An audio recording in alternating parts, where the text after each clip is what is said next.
Settle in now and let your eyes fall closed whenever they wish to. For tonight I am going to talk to you, softly and slowly and for a long while, about a quiet and painted and deeply sorrowful old Batman story called Night Cries.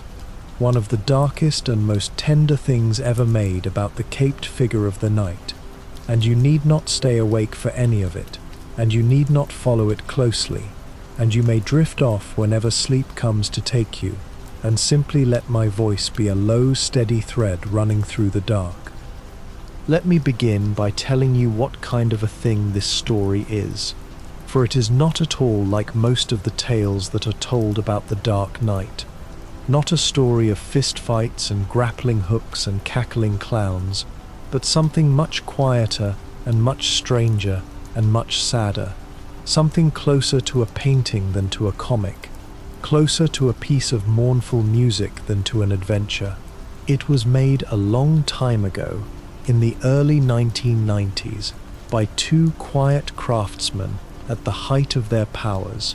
a writer who was known and loved for his gentle wisdom and his careful, humane way with a story, and an artist who did not draw the pages in the usual bold black lines, but painted them,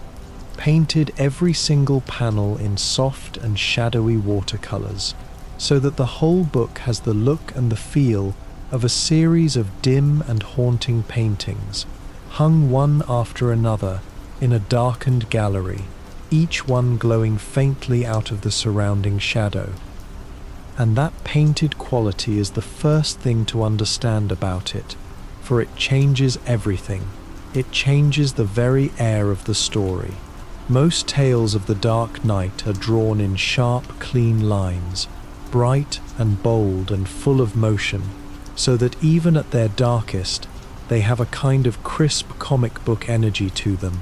a snap and a crackle. But this one is not like that. This one is soft and blurred and dim, painted in browns and greys and the deep blue blacks of a city at night, with figures that seem to emerge half-formed out of the murk and dissolve back into it,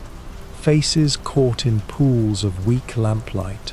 rain on the windows, shadows pooling in the corners of every room. It looks the way a half-remembered nightmare looks, or the way the world looks through tears, or the way a city looks at 3 a.m. to someone who cannot sleep. Everything softened and darkened and made strange and sorrowful. And this look, this painted, dreamlike, sorrowful look, is a great part of why the story stays with everyone who reads it, and why it feels less like something you read and more like something you dreamed. And the second thing to understand about it, the thing that makes it truly unusual among the tales of the Dark Knight,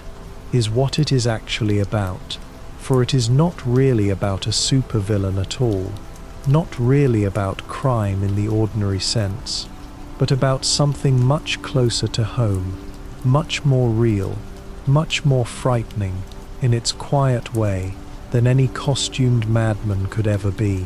For the true subject of this painted, sorrowful story, the dark thing at the very center of it, is the harm that is done to children behind closed doors, the quiet cruelty that passes down through families from one generation to the next, the wounds that parents who were wounded themselves pass on, in turn, to their own children, so that the pain travels down the years like a dark inheritance, from the hurt to the hurt to the hurt. And this, the story understands, is a far more terrible thing than any monster, because it is real, because it happens, quietly, in ordinary houses, on ordinary streets, and because it is so very hard to see, and so very hard to stop. Now I want to promise you, before we go any further, that I am going to tell you about this dark and sorrowful subject very gently and very softly, and without ever dwelling on anything harsh or frightening, the way one speaks carefully and tenderly about a difficult thing to someone one is trying to soothe towards sleep. For the story itself, though its subject is dark, is not a cruel or an exploitative thing, but a compassionate one, a deeply humane one, a story made by gentle people who wanted, more than anything, to look upon this quiet human sorrow with understanding and with pity rather than with sensation, to say, this happens, and it is terrible, and the people caught in it, even the ones who do harm, are so often themselves the wounded children of an earlier harm, and they deserve our understanding even as we grieve for what they do. And it is that compassion, that deep sorrowful understanding, that makes the story a masterpiece, and not merely a dark thing.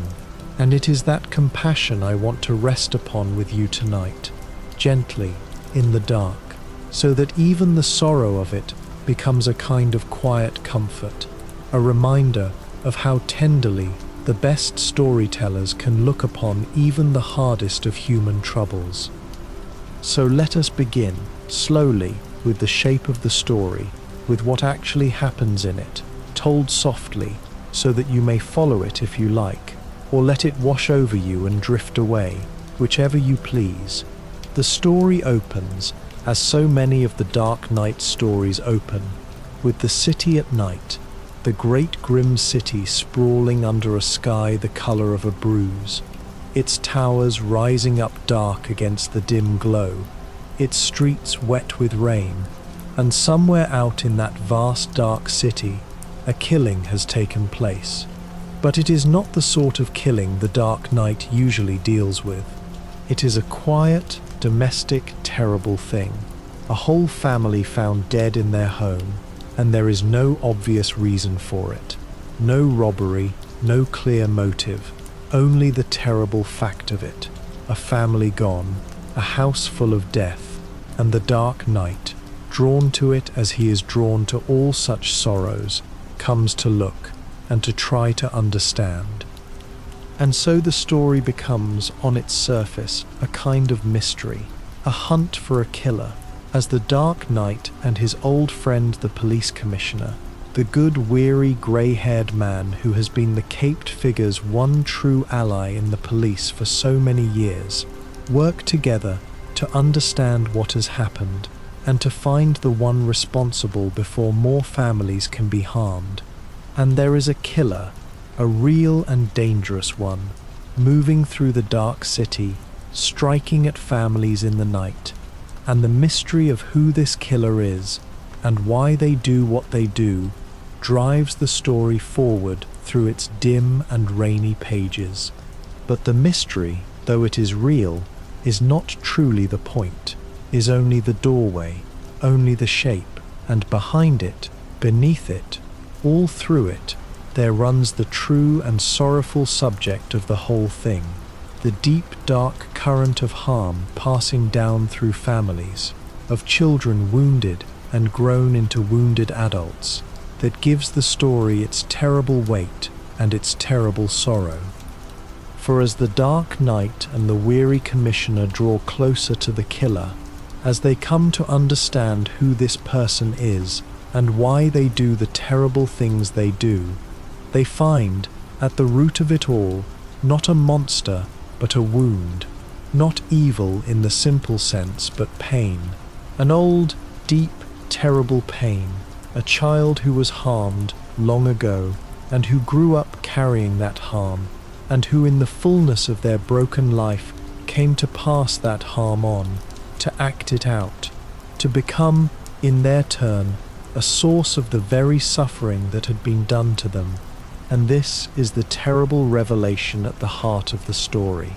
the thing that makes it so much sadder and so much more frightening than an ordinary tale of crime,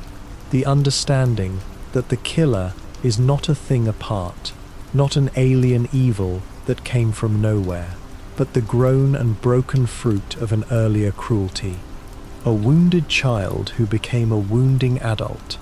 so that the horror is not something outside of the ordinary human world, but something that grows, quietly and terribly, right at the heart of it, in families, behind closed doors, passed down from the hurt to the hurt. And that is why people call this story terrifying, and it is worth pausing on this, gently, for a moment,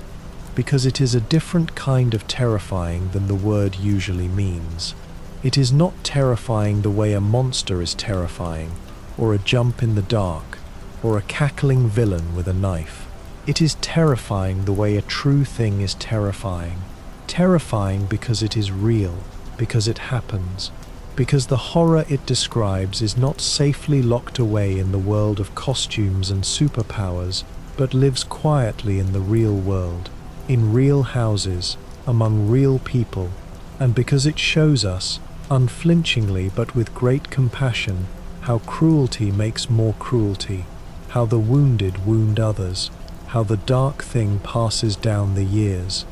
And there is a deep and sober truth in that, a truth that stays with people long after the painted pages are closed. And it is that truth, more than any thrill or scare, that has made the quiet story endure, and that has earned it, among those who love the tales of the Dark Knight, its strange reputation as a terrifying masterpiece. But I do not want you to be troubled by any of this, lying here in the warm dark, drifting towards sleep. And so let me turn now to the other side of the story, the side that makes it bearable, the side that makes it, in the end, not a thing of despair, but a thing of strange and mournful beauty.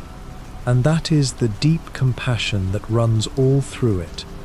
the tenderness with which it looks upon even its most broken figures, and above all the way the Dark Knight himself moves through it, not as an avenger, but as a kind of sorrowful witness, a figure of grief and of mercy, looking upon all this human pain with an understanding that comes, we slowly realize, from a wound of his own. For you must remember who the Dark Knight truly is, beneath the mask and the cape and the fearsome pointed cowl, and why he became what he became, for it is the deepest fact about him,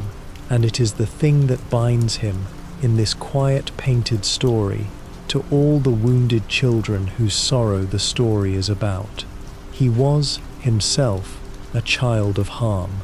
Not the same harm as the children in this story, no, but harm all the same, the sudden and terrible loss that broke his childhood in a single night, when he was very small, and his mother and his father were taken from him, killed before his eyes in a dark street, leaving him alone, a small stunned orphan, standing in the dark with everything he loved suddenly gone. And out of that wound, that terrible childhood wound, he built his whole strange life, put on the mask and the cape, and became a creature of the night, not for glory and not for gain, but out of grief, out of a child's grief that never healed, out of a bottomless need to make sure that no other child would ever have to stand alone in the dark as he had stood, with everything taken away. And so the Dark Knight is, at the very root of him, a wounded child grown into a grieving adult, exactly like the broken figures in this sorrowful story. And this is the deep secret thing that the story understands about him, the thing that makes it not merely a story he happens to appear in, but a story about him, about the very heart of him. For he too carries an old childhood wound down through the years. He too was shaped, entirely and forever, by a harm done to him when he was small and helpless. The only difference, the whole difference, the difference that is the quiet moral center of the entire story, is what he did with his wound. For the killer in this story took the harm that was done to them and passed it on, became in their turn a source of harm, let the dark thing flow down through them and out into the world to wound others. But the Dark Knight took his wound and did the opposite. He turned it outward not as harm but as protection, made of his grief a shield for others, spent his whole life standing between the vulnerable and the dark, so that the harm done to him became, in him, a fierce and sorrowful tenderness toward everyone who might be harmed as he was harmed. And that is the deep and beautiful thing at the heart of this dark story,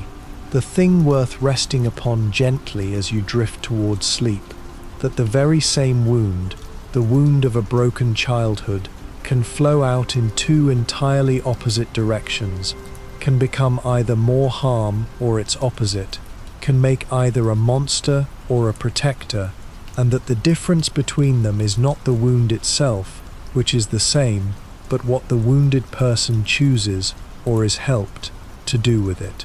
The killer and the Dark Knight are, in a sense, two answers to the same terrible question. Two children of harm who grew up to face the same choice, and one of them let the darkness flow through and become more darkness, and the other turned the darkness into a lifelong vow to protect the small and the helpless. And the story looks upon both of them, the monster and the protector, with the same deep sorrow and the same deep understanding, and knows that they are, in the end, brothers of a kind, two grown children of the same night, and that the Dark Knight, hunting the killer through the rainy streets, is in some sense hunting a shadow of what he himself might have become. And there is something almost unbearably poignant in that, in the Dark Knight's slow understanding, all through this story, that the person he is hunting is not so different from himself, that they share the same origin, the same childhood darkness, and that only some accident of grace, some difference in how their wounds were met, set the two of them on such opposite roads. For the Dark Knight, we sense, does not hate the killer, cannot quite hate them, because he understands them too well, sees in them the child they once were, the harm that was done to them, the road they were set upon before they were old enough to choose. And so his hunt is not a hunt of rage, but a hunt of sorrow, a terrible sad necessity,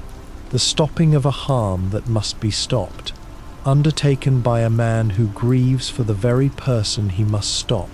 who sees, in the monster, the lost and wounded child, and mourns for them even as he brings their harm to an end. And this sorrowful mercy, this grief even for the monster, is one of the most beautiful and most difficult things in the whole story, and one of the truest things it understands about the human heart.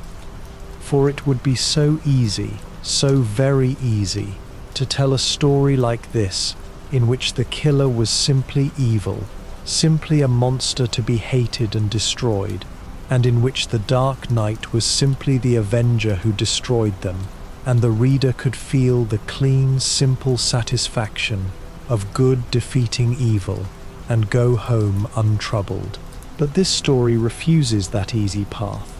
refuses the clean, simple satisfaction, and insists instead on the harder and truer thing,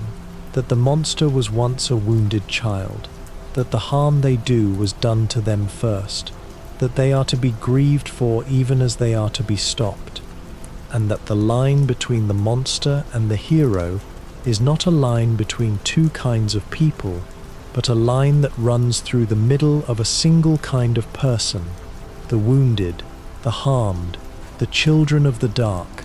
dividing those who pass the harm on from those who turn it into protection, and to hold both of those truths at once, the necessity of stopping the harm and the grief for the one who does it, is a hard and a rare and a deeply humane thing, and it is the moral heart of this quiet painted masterpiece. So let that thought settle over you softly now,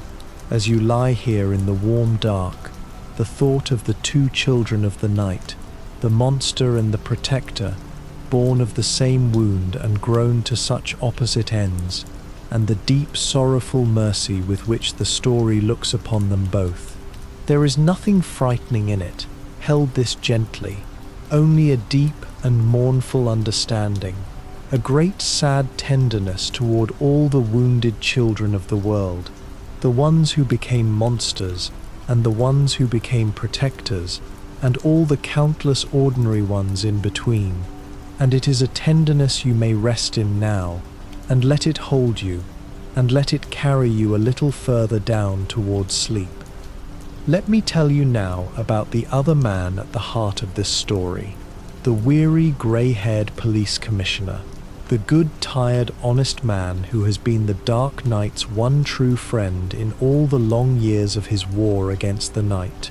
For he is not merely a supporting figure in this tale, but one of its true centers, and his part in it is one of the most quietly devastating things in the whole book. For the Commissioner is, in his way, the ordinary human counterpart to the Dark Knight, the good, decent man without a mask or a cape or a fortune, who fights the same darkness the Dark Knight fights, but fights it in the plain, ordinary daylight way, as a policeman, a public servant, a man doing a hard job in a hard city, year after weary year, growing old in the service of a city that never seems to get any better. And in this story, the weary commissioner is given a sorrow of his own, a quiet domestic sorrow that runs alongside the great dark theme of the whole book, and deepens it and brings it home. For the story shows us the commissioner not only as a policeman hunting a killer, but as a man with a family of his own, a home, a marriage, the ordinary private life that goes on behind the public work. And it lets us see, gently and without melodrama, the strains and the sorrows of that private life, the way the long, hard years of the work have worn upon it, the distance that can grow between two people who love each other, when one of them is always out in the dark city dealing with its horrors, the quiet ache of a family that loves one another, but struggles, as families do, to reach one another across the gulfs that life opens up between people. And this is a quietly brilliant thing for the story to do, to set the ordinary domestic sorrows of the good commissioner's family alongside the terrible, extraordinary sorrows of the killers, for it draws a line between them, a line that says, gently, that these are not two different worlds, the world of ordinary struggling families and the world of terrible harm, but one world, one continuum, and that the same forces that can, in their extreme, produce a monster, the distance, the pain, the failure of people to reach one another, the wounds passed quietly between those who love each other, are at work, in smaller and more ordinary and more bearable ways, in every family, in every home, in the good commissioner's home as much as anywhere. And this is not said to frighten us, or to suggest that every ordinary sorrow leads to horror, for it does not, but to deepen our understanding, to make us see that the horror at the heart of the story is not something alien and far away,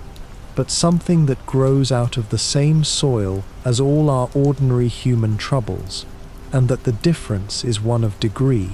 and of circumstance, and of grace, and not of kind. And there is a deep and sober compassion in that too, in the way the story refuses to set the terrible apart from the ordinary, refuses to let us comfortably believe that the harm it describes belongs to some other, monstrous world that has nothing to do with our own. Instead it says, gently but insistently, that we are all part of one human family, that the wounds we carry and the wounds we pass on run through all of us, the good commissioner and the broken killer and every ordinary family in between, and that the only real answer to the darkness is not to set ourselves apart from it in comfortable judgment, but to understand it, to have compassion upon it, to work, each of us, in our own small way, to interrupt the passing down of harm wherever we find it, in our own homes, in our own hearts, in the wider world. And that is a hard and a demanding truth, but it is also, in a strange way, a hopeful one, for it means that the interrupting of the darkness is not the work of superheroes alone, but the work of all of us, the ordinary work of reaching one another across the gulfs, of being tender where we might be harsh, of breaking, in our own small ways, the long dark chains of inherited pain. So let that thought too settle gently over you now, the thought of the weary good commissioner and his ordinary struggling family, and the way the story draws its quiet line between the ordinary sorrows of every home and the terrible sorrow at its dark center, and the deep compassion that refuses to set the two apart. There is nothing in it to trouble your rest, only a sober and a tender understanding of how deeply we are all bound together, and how the work of mending the world begins in the smallest and most ordinary of places,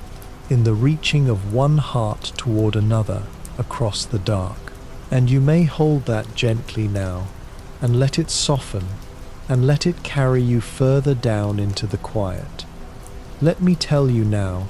at some length, about the way this story looks, about its painted images, for I said at the beginning that the painted quality of it changes everything, and it is worth dwelling on slowly. For the pictures are half the story, and they are among the most beautiful and haunting pictures ever made in all the long history of the Dark Knight. And there is a deep, quiet pleasure in simply resting the mind upon them, one after another, like turning slowly through the pages of a dim and lovely book of paintings in a quiet room. For the artist who made this story did not draw it in the usual way, in sharp black ink lines to be filled in later with flat, bright colors, but painted every panel by hand in soft, translucent washes of watercolor and gouache, so that there are no hard black lines anywhere in it, no crisp edges, only soft shapes emerging out of soft shadow, colors bleeding gently into one another, light and dark pooling and flowing across the page like water. And the colors he chose are the colors of the night, and of sorrow, and of rain. There are the deep blue blacks of the dark city sky, and the cold grays of wet pavement, and the sickly ambers and dim golds of street lamps, and lit windows glowing weakly out of the murk. There are the muddy browns of old rooms and old furniture, the colors of poverty and of neglect, of places where the light has gone out of things. And here and there, breaking through the gloom, there are small startling notes of warmer color, the red of the Dark Knight's insignia, the pale flesh of a frightened face, a splash of warmer lamplight, so that the eye is drawn, always, through the surrounding darkness toward these small islands of warmth and life, exactly as the heart is drawn, through the darkness of the story, toward its small islands of tenderness and hope. It is a masterful use of color, this, a use of color to carry feeling, so that the very palette of the book, the browns and grays and blue blacks with their small notes of warmth, becomes a kind of music, a mournful and beautiful music played in color across the dim pages. And the way the artist paints light is one of the most beautiful things in the whole book, for he understands, as the great painters of shadow have always understood, that darkness is made visible only by the light that struggles against it, and that a single weak source of light in a great surrounding darkness is far more beautiful and far more full of feeling than any bright and even illumination. And so all through the book the light comes weakly, from small sources, a bare bulb, a street lamp, a window, a car's headlights sweeping through the rain, and it does not banish the darkness, but only carves a small glowing space out of it, a small warm hollow in the great cold dark, within which the figures of the story move and suffer and reach toward one another, while all around them the darkness presses in. And there is something deeply true in this, something that matches the very meaning of the story, for the story too is about small warmths struggling against a great darkness. small acts of tenderness and understanding carving out their small glowing spaces in the vast cold night of human cruelty.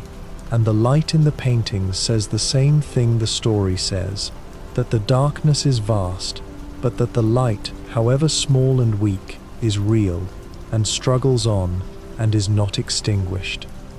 And the rain. There is so much rain in this book, rain falling all through it, rain on the windows, and rain in the streets, and rain sheeting down through the cones of the street lamps, rain running down the dark glass and blurring the lights of the city into soft smeared halos, rain pooling on the pavement and reflecting the dim colors of the sky, and the rain, painted in soft grey washes, gives the whole book its atmosphere of mournful, weeping softness, so that the city itself seems to be grieving, seems to be weeping quietly, all through the story, the rain falling and falling like the tears of the whole dark city over the sorrows it contains. And there is a deep comfort, strangely, in that constant soft rain,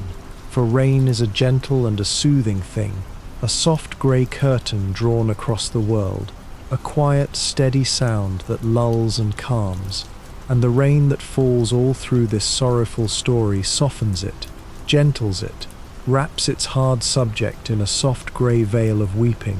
so that even the darkness becomes, somehow, tender, becomes something wept over rather than something merely shown. And it is a lovely thing to rest the mind upon as you drift towards sleep, the soft grey rain falling and falling through the dim painted city, blurring the lights, washing over everything, quiet and steady and endless, a gentle weeping that soothes even as it mourns. And the faces, for all its darkness, this is a book full of faces, human faces, painted with extraordinary tenderness and care, faces caught in weak pools of light, emerging out of shadow, each one a whole world of feeling. There is the grim, sorrowful face of the dark knight, glimpsed beneath his cowl, older and wearier and sadder than we usually see him. There is the tired, lined face of the good commissioner, a face that has seen too much, that carries the weight of too many hard years. There are the frightened faces of the vulnerable, and the broken face of the one who does harm,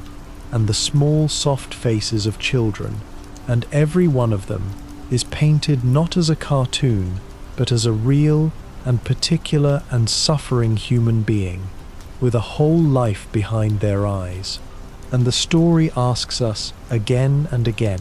simply to look at these faces, to really see them, to see the humanity in them, even in the face of the one who does terrible things. And this looking, this really seeing of the human face, is itself a kind of compassion, a refusal to let anyone in the story become merely a monster or a victim or a type, an insistence that every one of them is a real and particular and precious human soul. And so the paintings and the story are one, the dim, beautiful, sorrowful images carrying the dim, beautiful, sorrowful meaning, the browns and greys and blue-blacks with their small notes of warmth, the weak, struggling light, the endless, soft grey rain, the tender, particular human faces emerging out of the dark, all of it working together to make something that is not quite like anything else in all the tales of the Dark Knight, something closer to a painting or a poem or a piece of mournful music than to an ordinary comic book, something that stays with everyone who sees it, not as a story they read, but as a mood they entered, a dim and rainy and sorrowful and strangely beautiful place they visited once and never quite left. And you may visit that place now, gently in your mind, as you drift towards sleep, may wander slowly through its dim painted rooms and its rainy streets, may rest your eyes on its weak warm lights and its soft grey rain and its tender human faces, and let the whole dim, beautiful, sorrowful world of it settle over you like a soft grey blanket, and let it carry you down. So let those painted images settle now, softly, the dim rooms and the rainy streets, and the weak warm lights and the tender faces, and let them blur gently at the edges, the way the rain blurs the lights of the city, and let the whole dim, lovely, mournful mood of the book wrap around you and soothe you and carry you a little further down towards sleep. Let me speak now about the name of the story, about those two quiet words that stand at the head of it, Night Cries, for the name is not an idle one, not merely a mood or a decoration, but a key to the whole meaning of the thing, and it is worth turning over slowly in the mind, gently, the way you might turn over a smooth stone in your hand, feeling its shape. Night Cries. It is a name made of two small, ordinary words, and yet when you set them together, they open onto something deep and sorrowful and true. For the cries of the night are the cries that no one hears, the sounds of suffering that go up in the dark, behind closed doors, in the small hours when the world is asleep and there is no one to listen. And the story is, at its very heart, about exactly that, about the cries that go unheard, the suffering that happens in the dark and the silence, the pain of the vulnerable that the sleeping world does not hear. For think of what it means, a cry in the night. It is the cry of someone who is frightened, or hurt, or alone, going up in the darkness when everyone else is asleep, a small, desperate sound reaching out for help into a world that does not answer. And the deep sorrow of the story is bound up in that image, in the thought of all the unheard cries going up in the darkness of the great city, night after night, from behind all the closed doors, from all the rooms where harm is being done, the cries of the vulnerable and the small and the helpless, reaching out into the dark, and no one hearing, no one coming, the world sleeping on. And the story asks us, gently and terribly, to hear them, to imagine them, to let ourselves be woken, just for a little while, to the sound of the cries in the night that we so often, all of us, sleep through, so that we might, having heard them, be a little more awake to them in our waking lives, a little more ready to listen, a little more ready to come. And the dark night himself, in this understanding, becomes the one who hears the cries in the night, the one who does not sleep through them, the one who is awake in the dark city, listening for exactly these sounds, the small, desperate cries of the vulnerable, and who comes, who answers,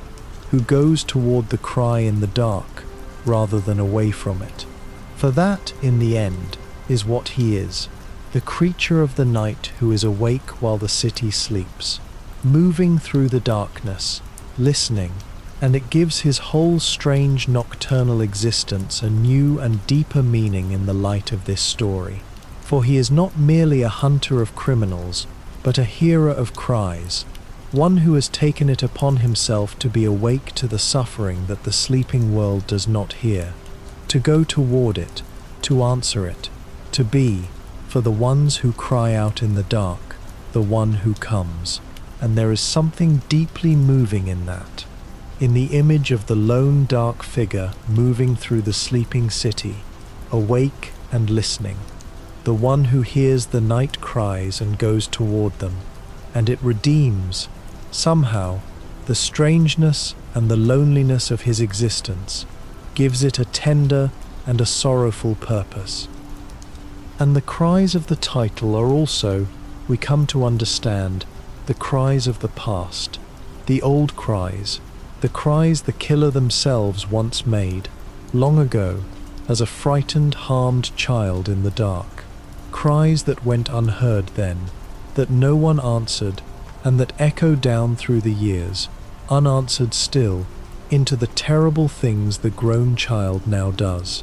For that is part of the sorrow of it, that the harm passed down the generations is, in a sense, an old unheard cry still echoing, still unanswered, still reaching out from the darkness of the past, and that if only someone had heard it then, had come then, had answered the child's cry in the night all those years ago, then perhaps the whole terrible chain might never have formed. The wounded child might never have become the wounding adult. The cries might have ended instead of echoing down into new cries, new darkness, new harm. And there is a terrible poignancy in that, in the thought of the old unheard cry echoing down the years, and it deepens the meaning of the title still further, so that Night Cries comes to mean not only the present cries of the vulnerable, but the old unanswered cries of the past, still echoing, still reaching out for the help that never came.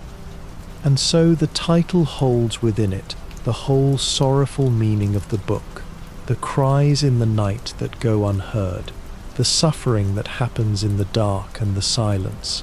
the old cries echoing down the years into new harm, and the lone dark figure who has made it his life's work to be awake to those cries, to hear them, to go toward them, to answer.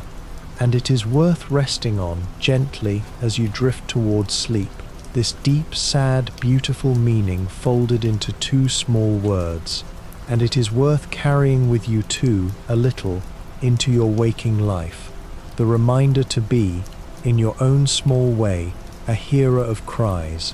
one who does not sleep through the suffering of others, who is willing to be woken, to listen, to go toward the cry in the dark rather than away from it. For we cannot all be the dark night, cannot all patrol the night city answering every cry,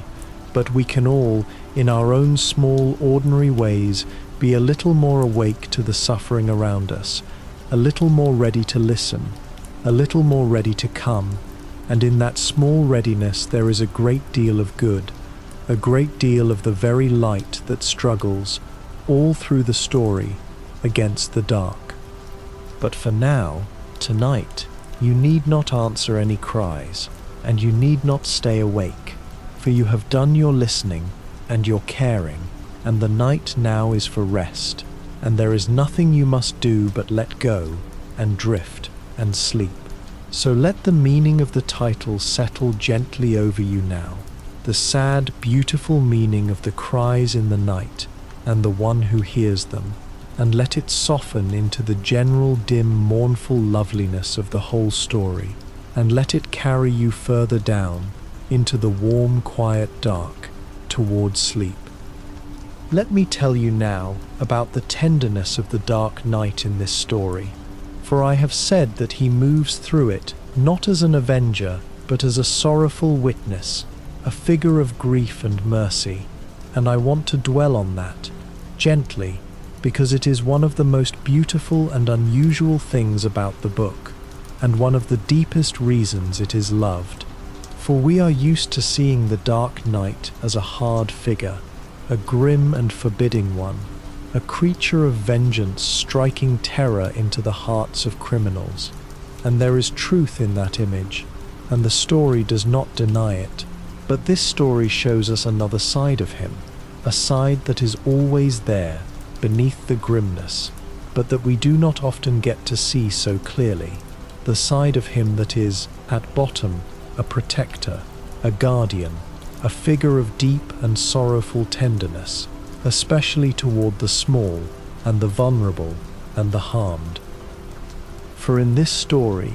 over and over, we see the dark night not fighting but caring, not striking but sheltering,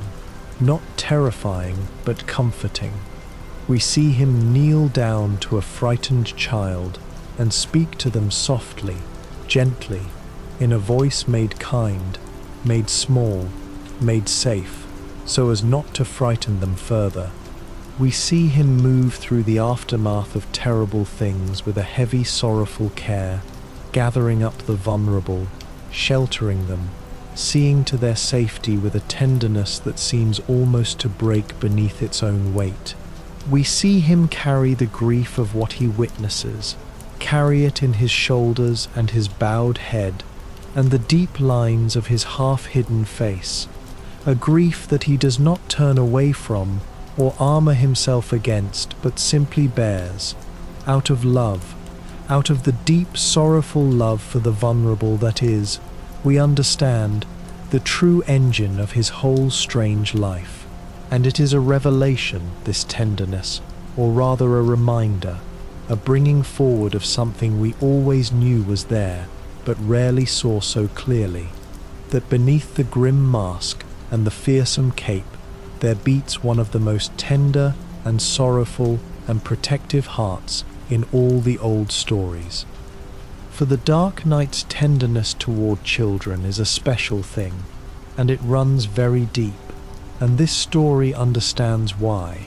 understands that it flows directly from his own broken childhood, from the small frightened orphan he once was, standing alone in the dark, for he knows, better than almost anyone, what it is to be a child and to have the world break open beneath you, to be small and helpless before a terrible harm, to have no one come, and out of that knowing there grows in him a fierce and bottomless tenderness toward every child who is frightened, every child who is harmed,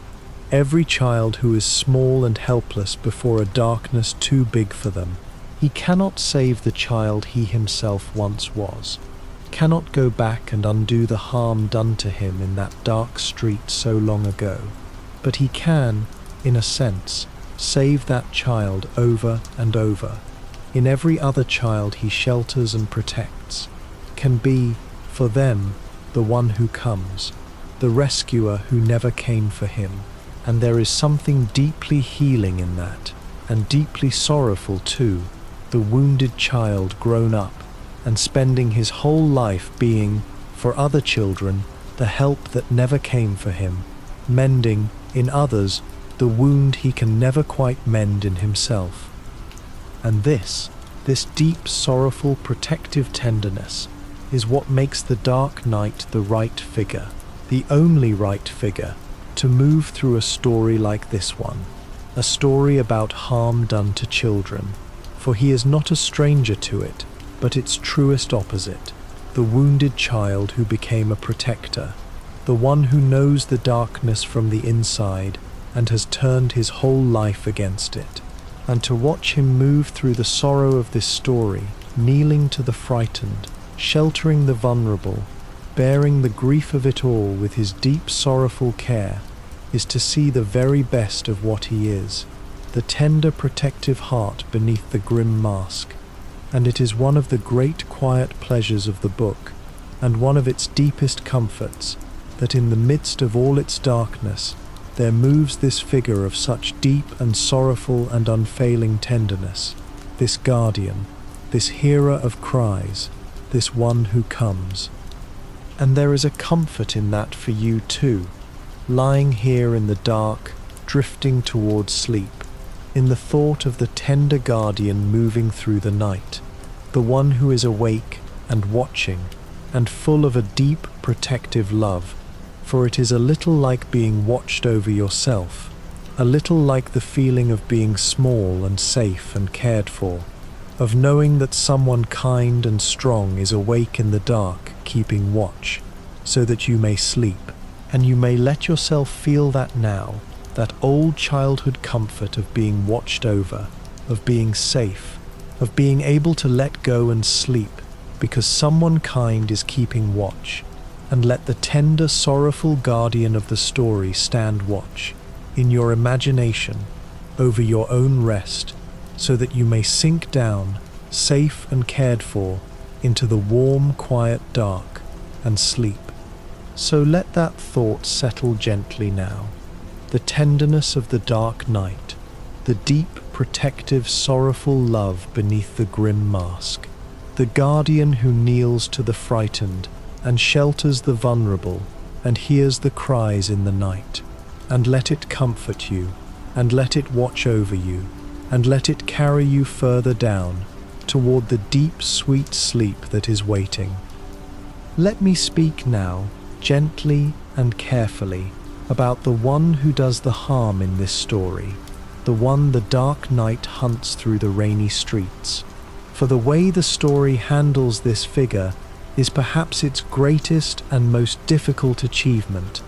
and it is worth understanding, softly, why. For it would have been the easiest thing in the world, as I have said, to make this figure a simple monster, a thing of pure evil, a nightmare to be hated and destroyed, and most stories would have done exactly that, because it is satisfying, and because it is comfortable, and because it lets us feel that the darkness is something outside of us, something alien, something that has nothing to do with the ordinary human world in which we live our ordinary human lives. But this story refuses that comfort, and does the far harder and far braver thing, which is to look upon the one who does harm, and to see, beneath the harm, a human being, a wounded one, a person who was once a frightened, harmed child themselves, and to grieve for that lost child, even while grieving for the harm the grown child now does. And this is not, I want to be very clear, a matter of excusing the harm, or of pretending that it does not matter, or of suggesting that the one who does it should not be stopped, for the story does none of these things. The harm is real, and it is terrible, and it must be stopped, and the dark night does stop it, and the story never pretends otherwise. But alongside that clear moral truth, the story holds another, harder truth,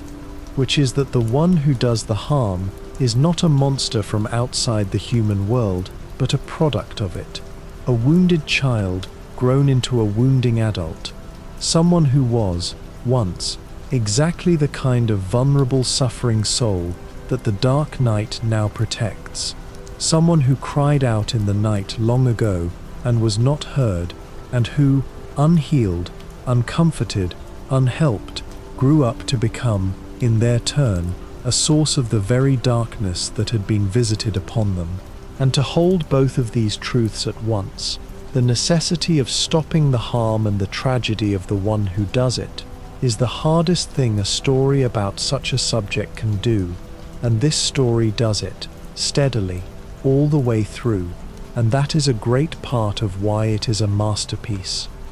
For there is a deep and difficult wisdom in this, a wisdom that the world very much needs and very rarely manages, the wisdom of understanding that the people who do terrible things are, so very often, themselves the grown children of terrible things, and that the darkness they carry was put into them before they were old enough to choose, and that they are, therefore, to be grieved for, even as they are to be stopped, pitied even as they are opposed, understood even as their harm is refused. For it is only through this understanding, this refusal to see the darkness as simply alien and monstrous, that we can ever hope to interrupt it, to break the long chains of inherited harm, to reach the wounded children before they grow into wounding adults, to hear the cries in the night while they are still cries, and before they become, unheard and unanswered, new sources of darkness. The story that sees the monster as simply a monster teaches us only to hate and to destroy, which stops one instance of harm but does nothing to stop the making of the next. But the story that sees, beneath the monster, the wounded child, teaches us something far more useful and far more hopeful, teaches us to look upstream, to the wounds and the unheard cries out of which the darkness grows, and to work, there, at the source, to interrupt the terrible passing down before it begins. And there is, strangely, a great comfort in this hard wisdom, a comfort worth resting on as you drift towards sleep, for it means that the darkness in the world is not a permanent and alien and unstoppable thing, not a monstrous evil that simply exists and always will, but a human thing, a wound, a sorrow, that is made and passed down, and that might therefore also be unmade, interrupted, healed. It means that there is something to be done, something more than merely hating and destroying, that there is the possibility of reaching the wounded before they wound, of hearing the cries before they echo down into new darkness, of breaking, somewhere along the line, the terrible chain. And this is the deep hope that lies hidden beneath the sorrow of the story, the hope that the darkness, being human and made, can also be unmade, that the cycle, being a cycle, can be broken, that there is a place to stand and a work to do, and that the work is the tender human work of understanding, of reaching, of hearing, of coming when the cry goes up in the night. And it is a hope you may carry with you gently into sleep, the hope that even the deepest darkness is not permanent, that it is made and can be unmade, and that the unmaking of it is within the reach of ordinary human tenderness. And the dark night, in this story, embodies both halves of the hard wisdom at once, for he both stops the harm and grieves for the one who does it, both opposes the darkness and understands it, both brings the terrible chain to an end for this one link, and mourns for all the links that came before, all the unheard cries, all the wounded children, all the way back down the years. He does not hate the one he hunts, cannot hate them, because he understands them too well, sees in them the child they were, the harm that was done to them, the road they were set upon before they could choose, and so his hunt, as I said before, is a hunt of sorrow rather than of rage, a terrible, sad, necessary thing, done by a man who grieves for the very person he must stop. And to watch him hold both of these things at once, the stopping and the grieving, the opposition and the understanding, is to see something rare and difficult and deeply humane, a model of how we might all, in our own smaller ways, learn to hold the darkness, refusing it and understanding it at once, stopping it where we must, and grieving, always, for the wounds out of which it grows. So let that hard, tender wisdom settle gently over you now, the understanding that the ones who do harm are so often the grown children of harm, that they are to be grieved for even as they are stopped, and that the darkness, being human and made, can also be unmade. There is nothing frightening in it. Held this gently, only a deep, sober compassion, and a deep, hidden hope,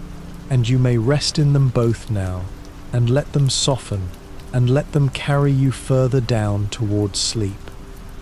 Let me tell you now about restraint, about the things this story chooses not to show, for it is one of the deepest sources of its power, and one of the surest signs of the mastery of the people who made it, and it is a gentle thing to understand as you lie here in the dark. For a story about such a dark subject could so easily have been lurid, could so easily have wallowed in the horror of it, could have shown us terrible things in terrible detail, could have tried to shock us and disturb us and horrify us with the awful specifics of the harm at its center. And a lesser story, a cruder story, would have done exactly that, would have mistaken shock for depth and luridness for seriousness, and would have left us feeling not moved but merely disturbed, not enlightened but merely soiled. But this story does not do that. This story understands, with the deep wisdom of its gentle makers, that the truest way to convey a terrible thing is very often not to show it at all, but to show, instead, its shadow, its edges, its aftermath, the grief and the fear around it, the averted glance, the thing implied but not depicted, and to let the reader's own heart supply, in the dark, the terrible center that the story has the wisdom and the mercy not to show. And so all through this story the darkest things are held just off the page, just out of sight, implied but never dwelt upon, present in their consequences and their shadows, but never shown in lurid detail. And this restraint, this refusal to show, is not a weakness or an evasion, but the very source of the story's terrible power. For the thing implied and left to the imagination is always more powerful and more haunting and more true than the thing shown. The story trusts us to understand, trusts our hearts to supply what it withholds, and in that trust there is a deep respect, both for us and for the terrible subject itself, a refusal to cheapen it by displaying it, a determination to treat it with the gravity and the mercy it deserves. And this restraint is a form of compassion too, compassion for the reader, who is spared the lurid image, and compassion for the subject, which is spared the indignity of being turned into spectacle, and it is one of the surest marks of the story's greatness, this deep, wise, merciful restraint, this understanding that the darkest things are best approached obliquely, in shadow, with the terrible center left, always, just off the page. And there is a gentleness in that for you too tonight, for it means that this is not a story that assaults or disturbs, not a story that forces terrible images upon you, but a story that approaches its darkness softly, obliquely, in shadow and implication, so that even as it deals with the hardest of subjects it remains, somehow, gentle, remains something you can rest with, something you can drift alongside without being wounded by it. For the story holds its darkness with such care, such restraint, such mercy, that it becomes almost like a sad piece of music, a mournful melody that speaks of sorrow without ever forcing the sorrow harshly upon you, that lets you feel the grief of the thing at a gentle, bearable, even soothing distance, wrapped in the soft grey rain and the dim, beautiful colours and the deep compassion of the whole. And you may rest in that gentleness now, the gentleness of a story that treats even its darkness with mercy and restraint, and let it soothe you, and let it carry you further down into the quiet. So let that thought settle now too, the deep, wise, merciful restraint of the story, the darkest things held always just off the page, in shadow, left to the heart to understand, and the gentleness that this restraint gives to the whole,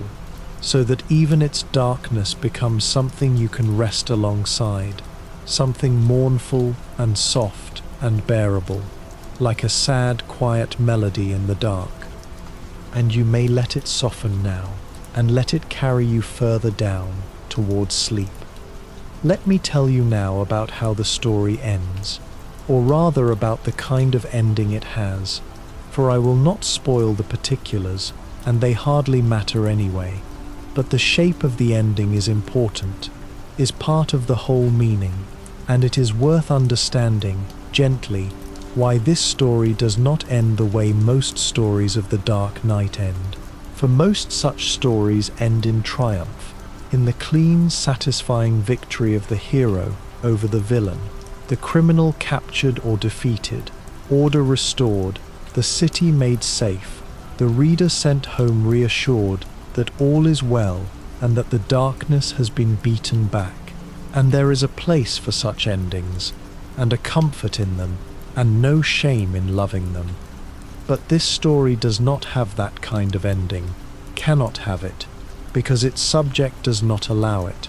because the darkness it deals with is not the kind that can be beaten back with a clean, triumphant victory.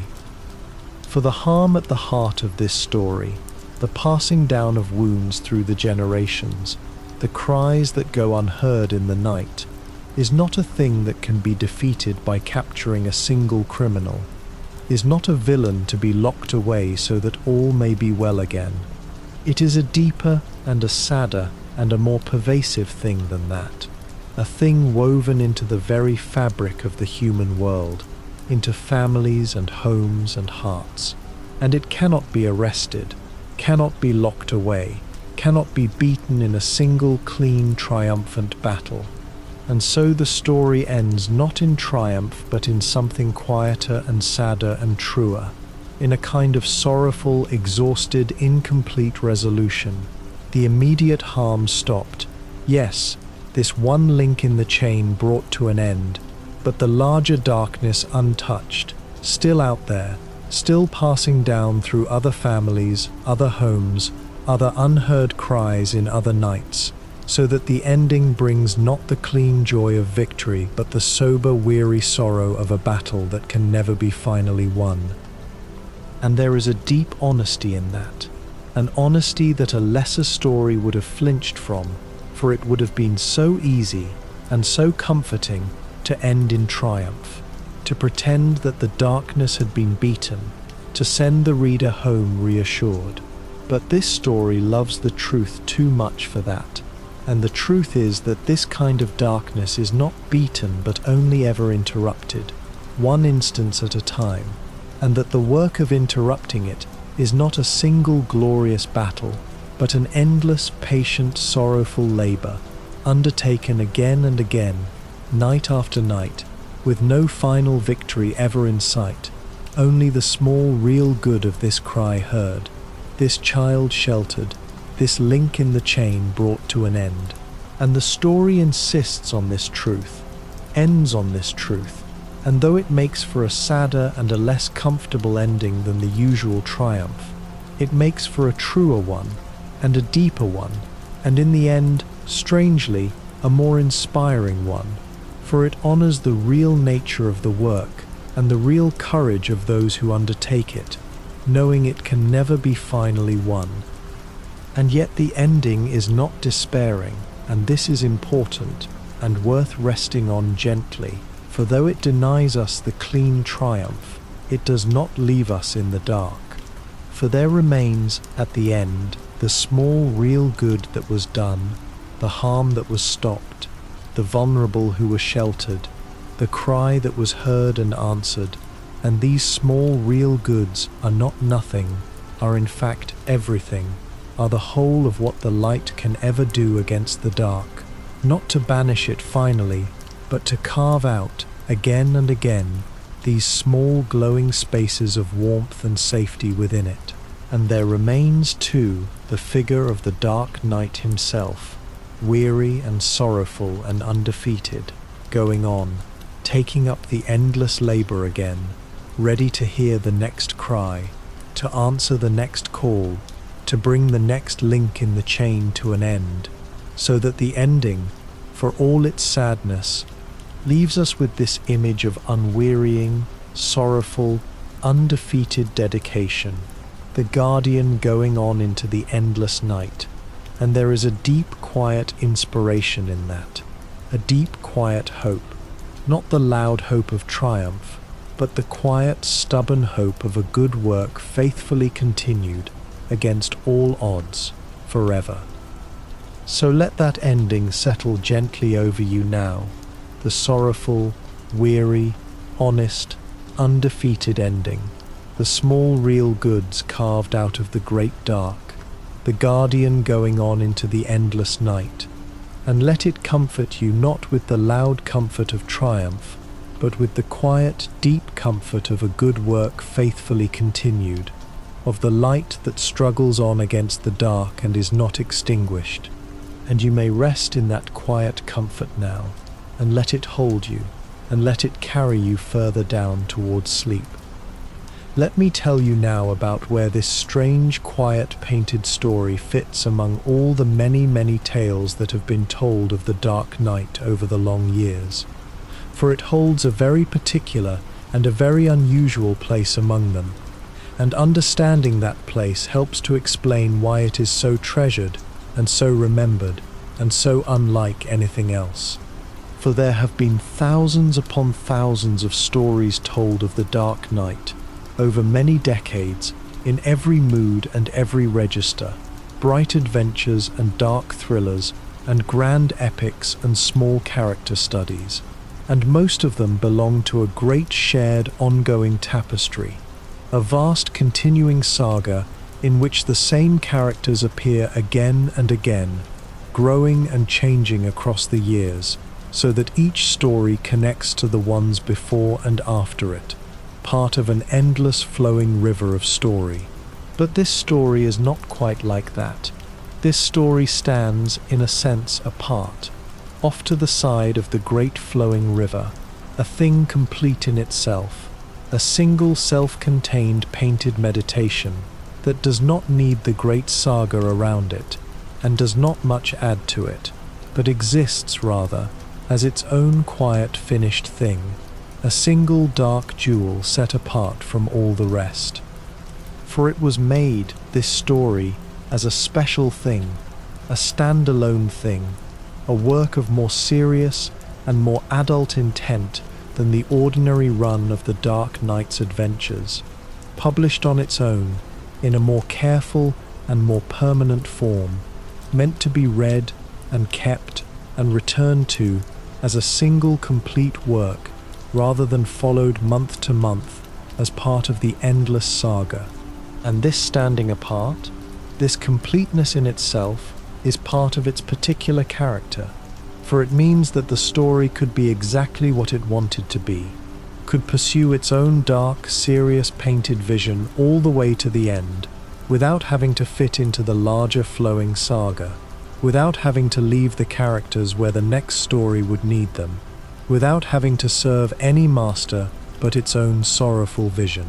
It is, in that sense, a purer thing than most tales of the Dark Knight, a thing made whole and complete by makers who were free to make exactly the thing they wished to make. And that freedom, that purity, that completeness shows in every dim, beautiful page. And because it stands apart, because it is complete in itself, it has a different feeling from most tales of the Dark Knight. The feeling not of an episode but of a whole, not of a chapter in an endless story, but of a finished work, like a novel, or a film, or a piece of music, that begins and develops and ends, that has a shape, a wholeness, a completeness, that leaves you, when you close it, with the feeling of having experienced a whole thing, a single complete sorrowful painted meditation, beginning to end. And this wholeness is part of why it stays with people, why it is remembered and treasured and returned to. For a whole and finished thing settles into the memory differently than an episode in an endless saga, settles more deeply, more permanently, the way a whole song settles more deeply than a single note. And people return to it over the years, the way one returns to a beloved sad album or a beloved sad film,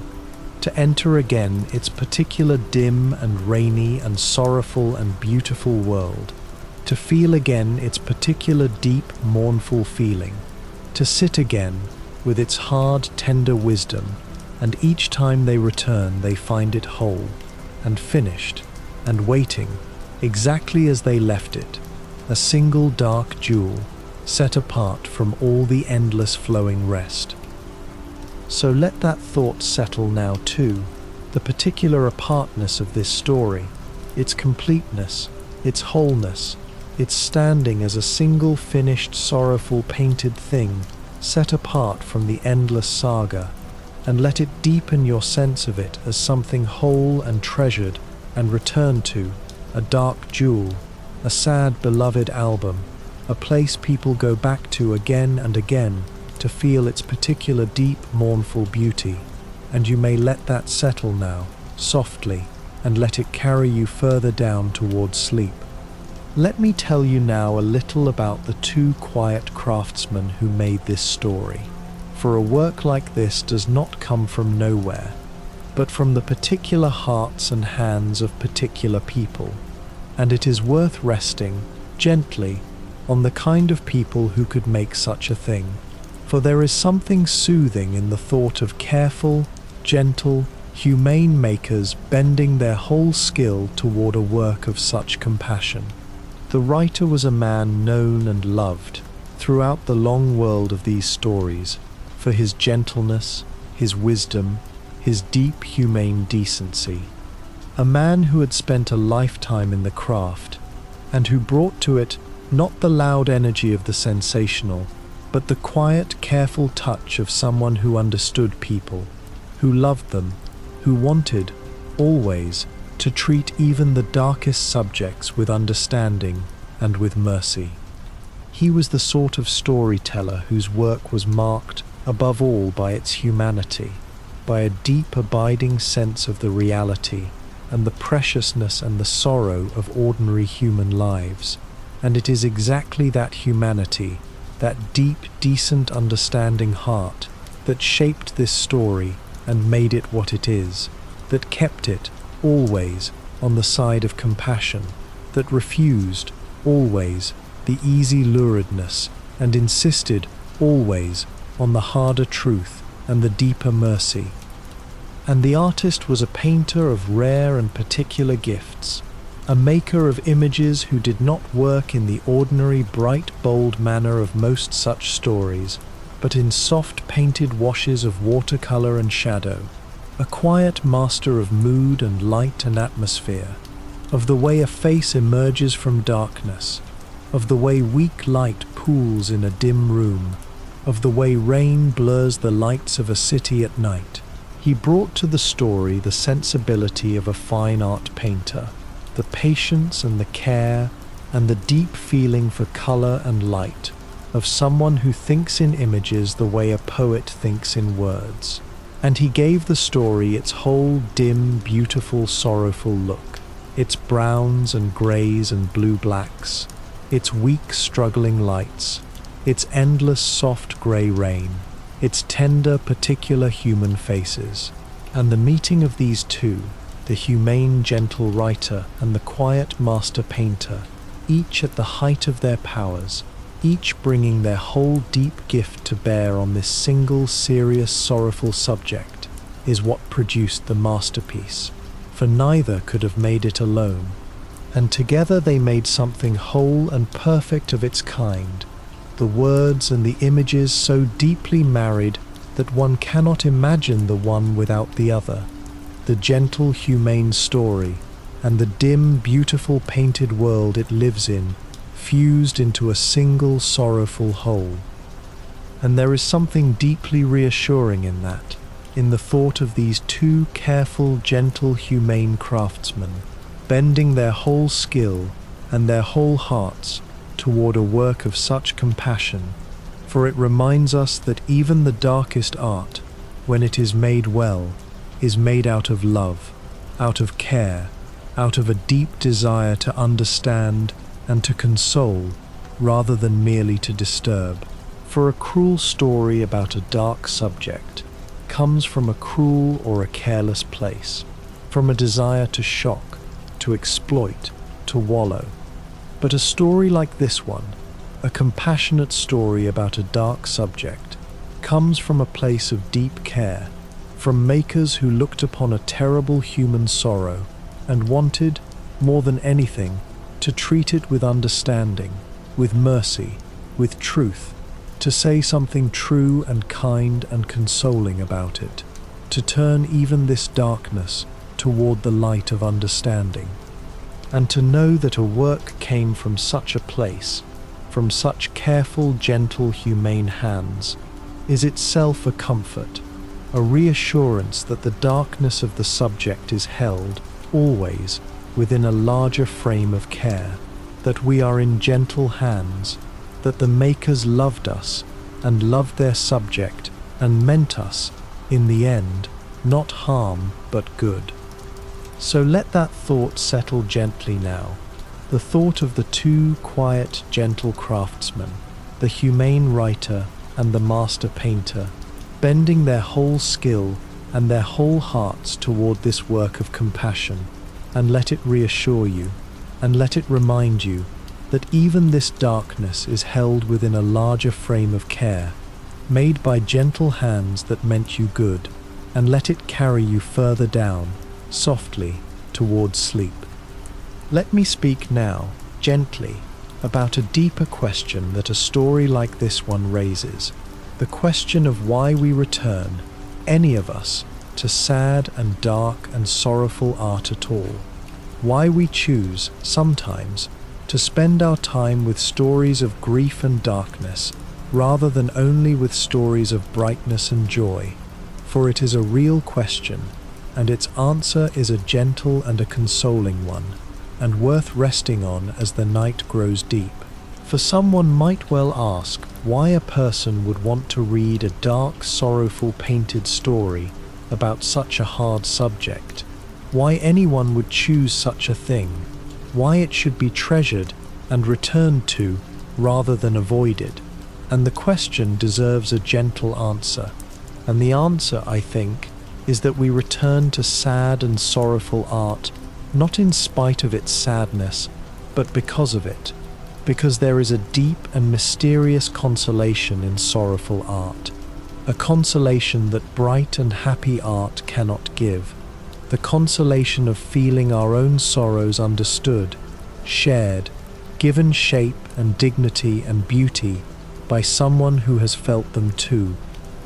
For all of us carry sorrows, all of us, the sorrows of loss and of loneliness and of the hard things life has done to us, and much of the time we carry them silently, alone, unspoken, feeling them to be private and shapeless, and perhaps a little shameful, a weight we bear in secret.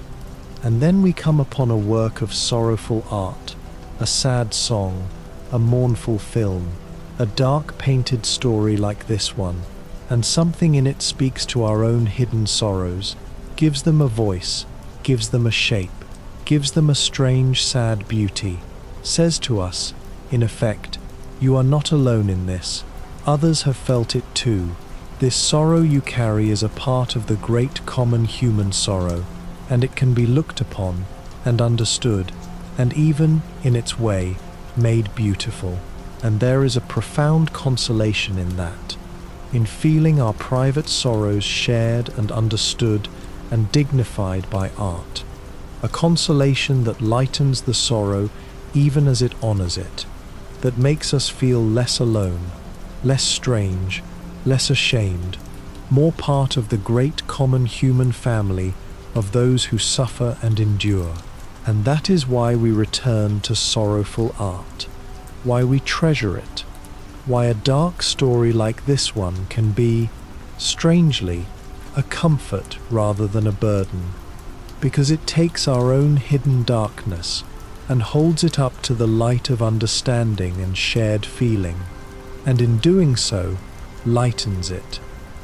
And there is a further consolation in sorrowful art, beyond even the consolation of shared feeling, and it is the consolation of beauty, the strange fact that sorrow, when it is given shape by a true artist, becomes beautiful, becomes a source not only of grief, but of a deep sad pleasure, a mournful loveliness that is one of the deepest things art can give. For there is a beauty in sadness well expressed, in grief given shape,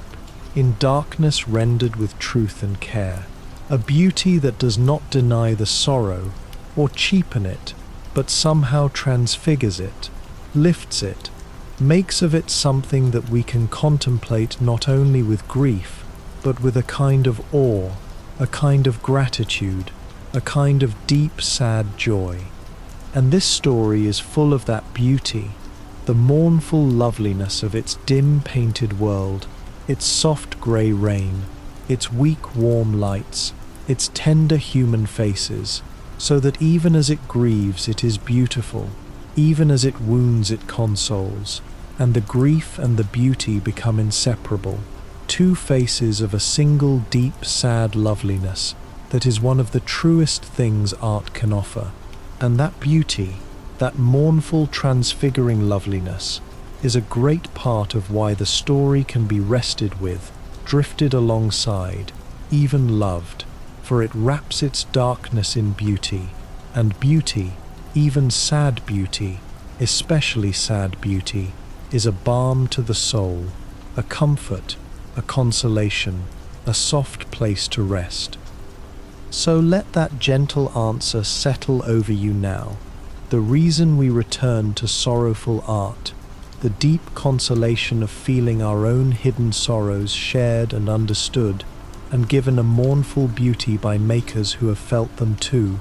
so that we feel less alone, less strange, more part of the great common human family of those who suffer and endure. And let the mournful beauty of this dark story console you now, wrap you, soften you, the sad transfiguring loveliness of it, and let it be a balm, and let it be a soft place to rest, and let it carry you further down towards sleep.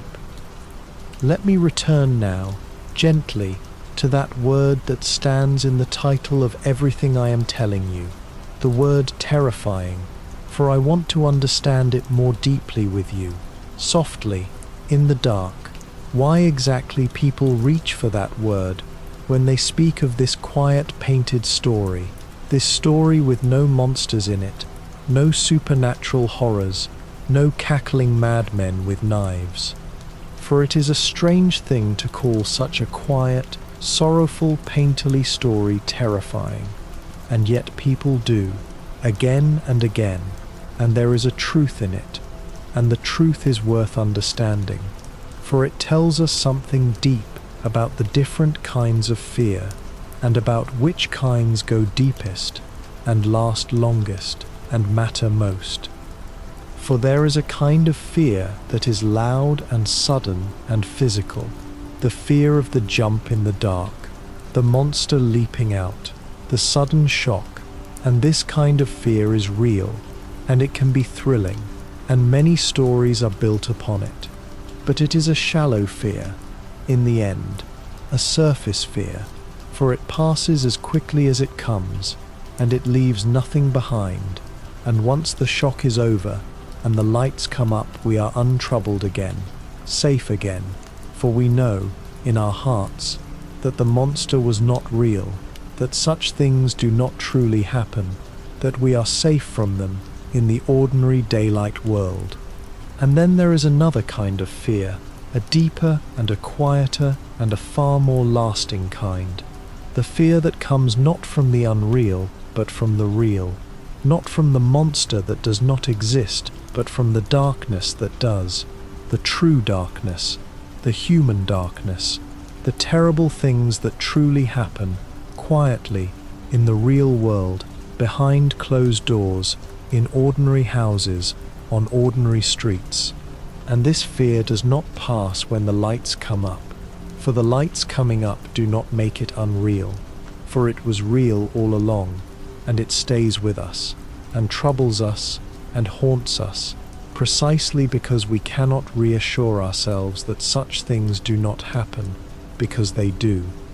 And it is this second, deeper kind of fear that this story deals in, the fear of the real, the fear of the true human darkness, and that is why people call it terrifying, with a weight and a seriousness they would never give to a mere monster story, for it frightens them not with the unreal, but with the real,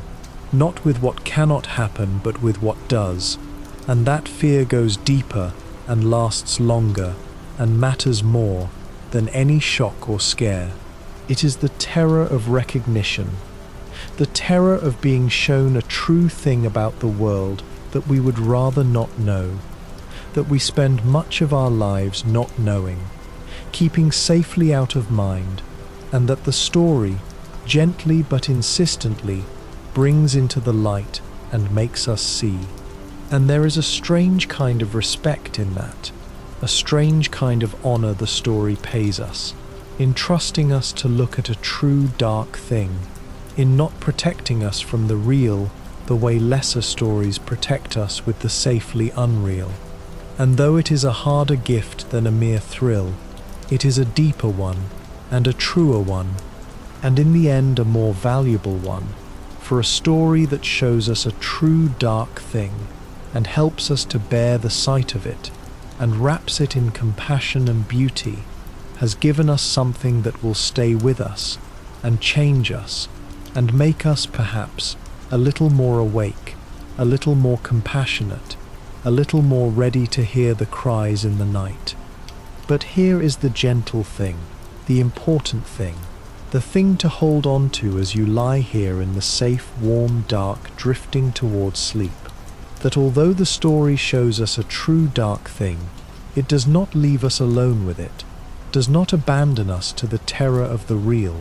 but holds us, all the while, in its deep compassion and its mournful beauty and its quiet hope, so that the terror is always wrapped in tenderness, always held within a larger frame of care and understanding and love.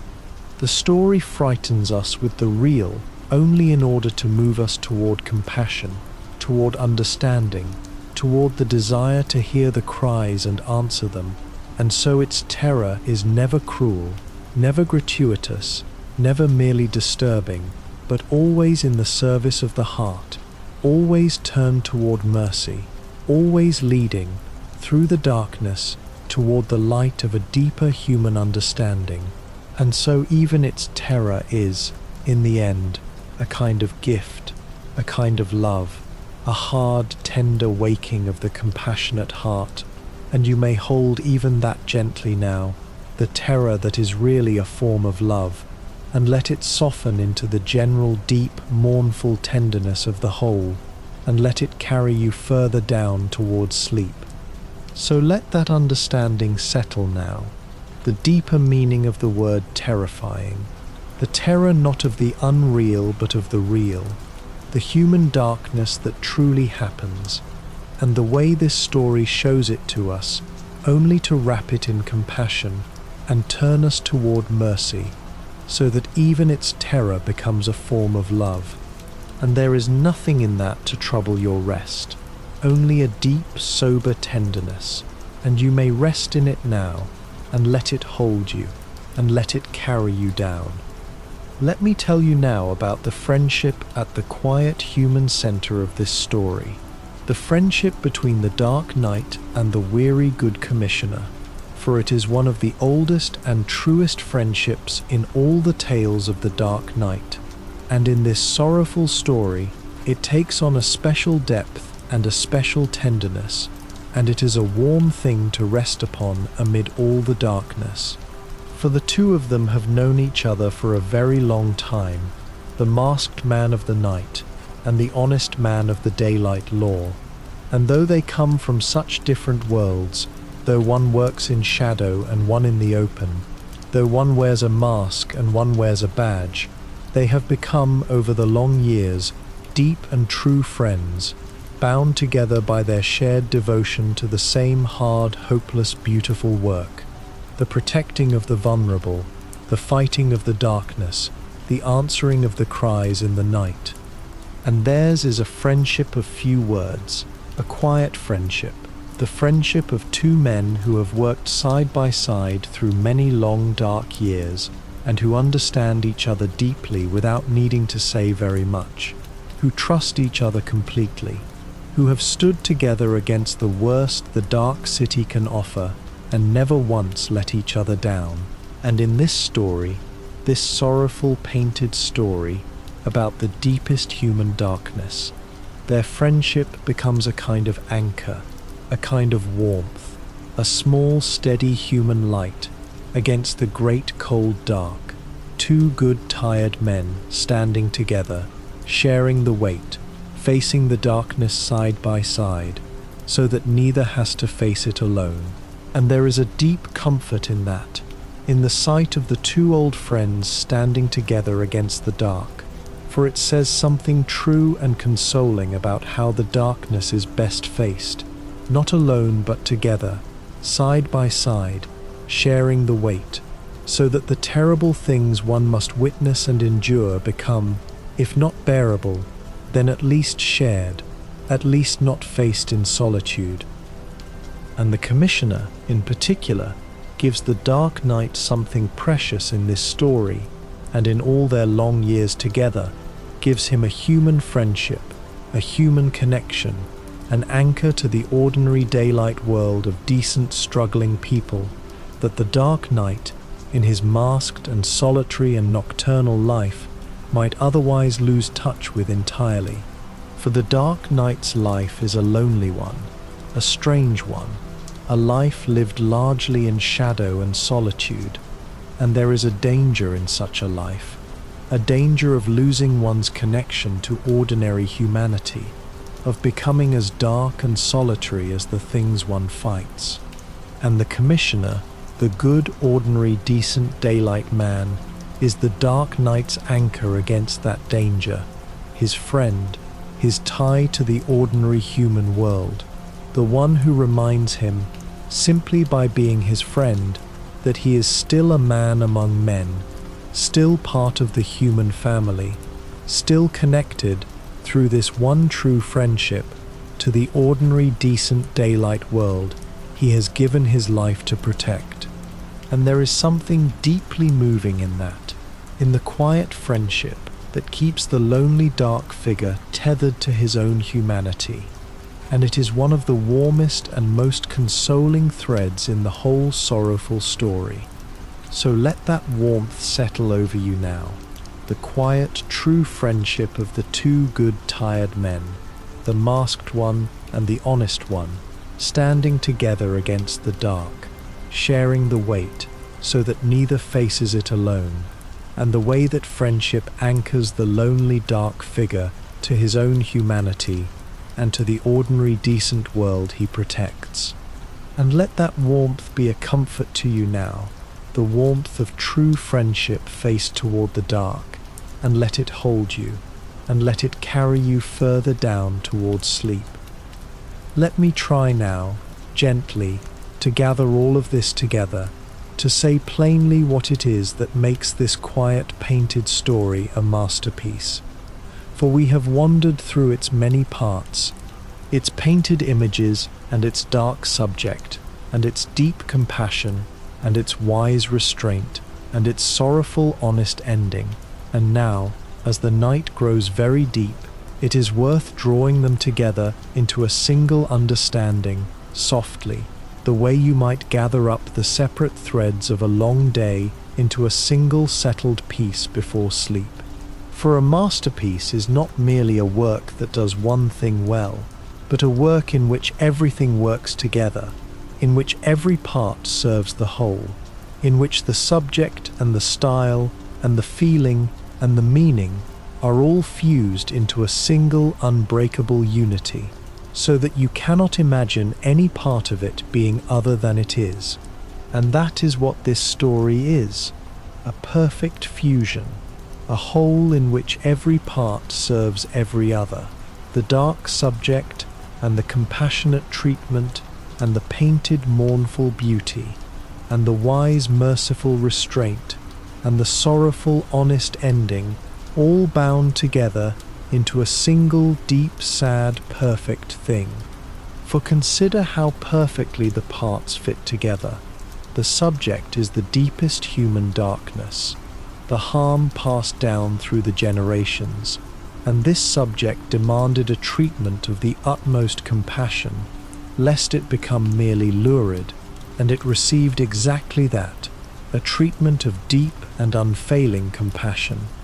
And that compassionate treatment demanded, in turn, a wise restraint, a holding of the darkest things off the page, lest compassion give way to spectacle, and it received exactly that, a restraint of the deepest wisdom and mercy. And the whole demanded a visual style that could carry such deep sorrowful feeling, that could wrap the hard subject in beauty, and hold it at a bearable, mournful distance, and it received exactly that, the dim painted watercolor world of soft grey rain and weak warm lights and tender human faces. And the whole demanded, finally, an honest ending, one that would not betray the truth of the subject with a false triumph, and it received exactly that, the sorrowful, weary, undefeated, honest ending. Every part demanded by every other, every part perfectly supplied, the whole fused into a single unbreakable unity of subject and treatment and style and feeling and meaning. And that perfect fusion, that unbreakable wholeness, is what makes it not merely a good story, but a masterpiece. And there is one more thing, beyond even this perfect fusion, that lifts the story into the realm of the truly great. And it is the thing I keep returning to, because it is the deepest thing, and it is this, that the story takes the very darkest of human subjects and, without ever denying its darkness, without ever flinching from its truth, turns it, in the end, toward light, toward compassion, toward understanding, toward hope. For it would be a kind of achievement merely to depict such darkness truthfully, and a greater achievement to depict it with compassion. But the greatest achievement of all, the thing that only the very finest art can do, is to take such darkness, and through the depicting of it, to increase, rather than diminish, the light in the world, to leave the reader not more despairing but more compassionate, not more frightened of the world but more tender toward it, not more closed but more open, more awake, more ready to hear the cries in the night and to answer them. And this story does exactly that, takes the deepest darkness and turns it, through compassion and beauty and truth, into an increase of light, into a deepening of the reader's own tenderness and understanding and readiness to care.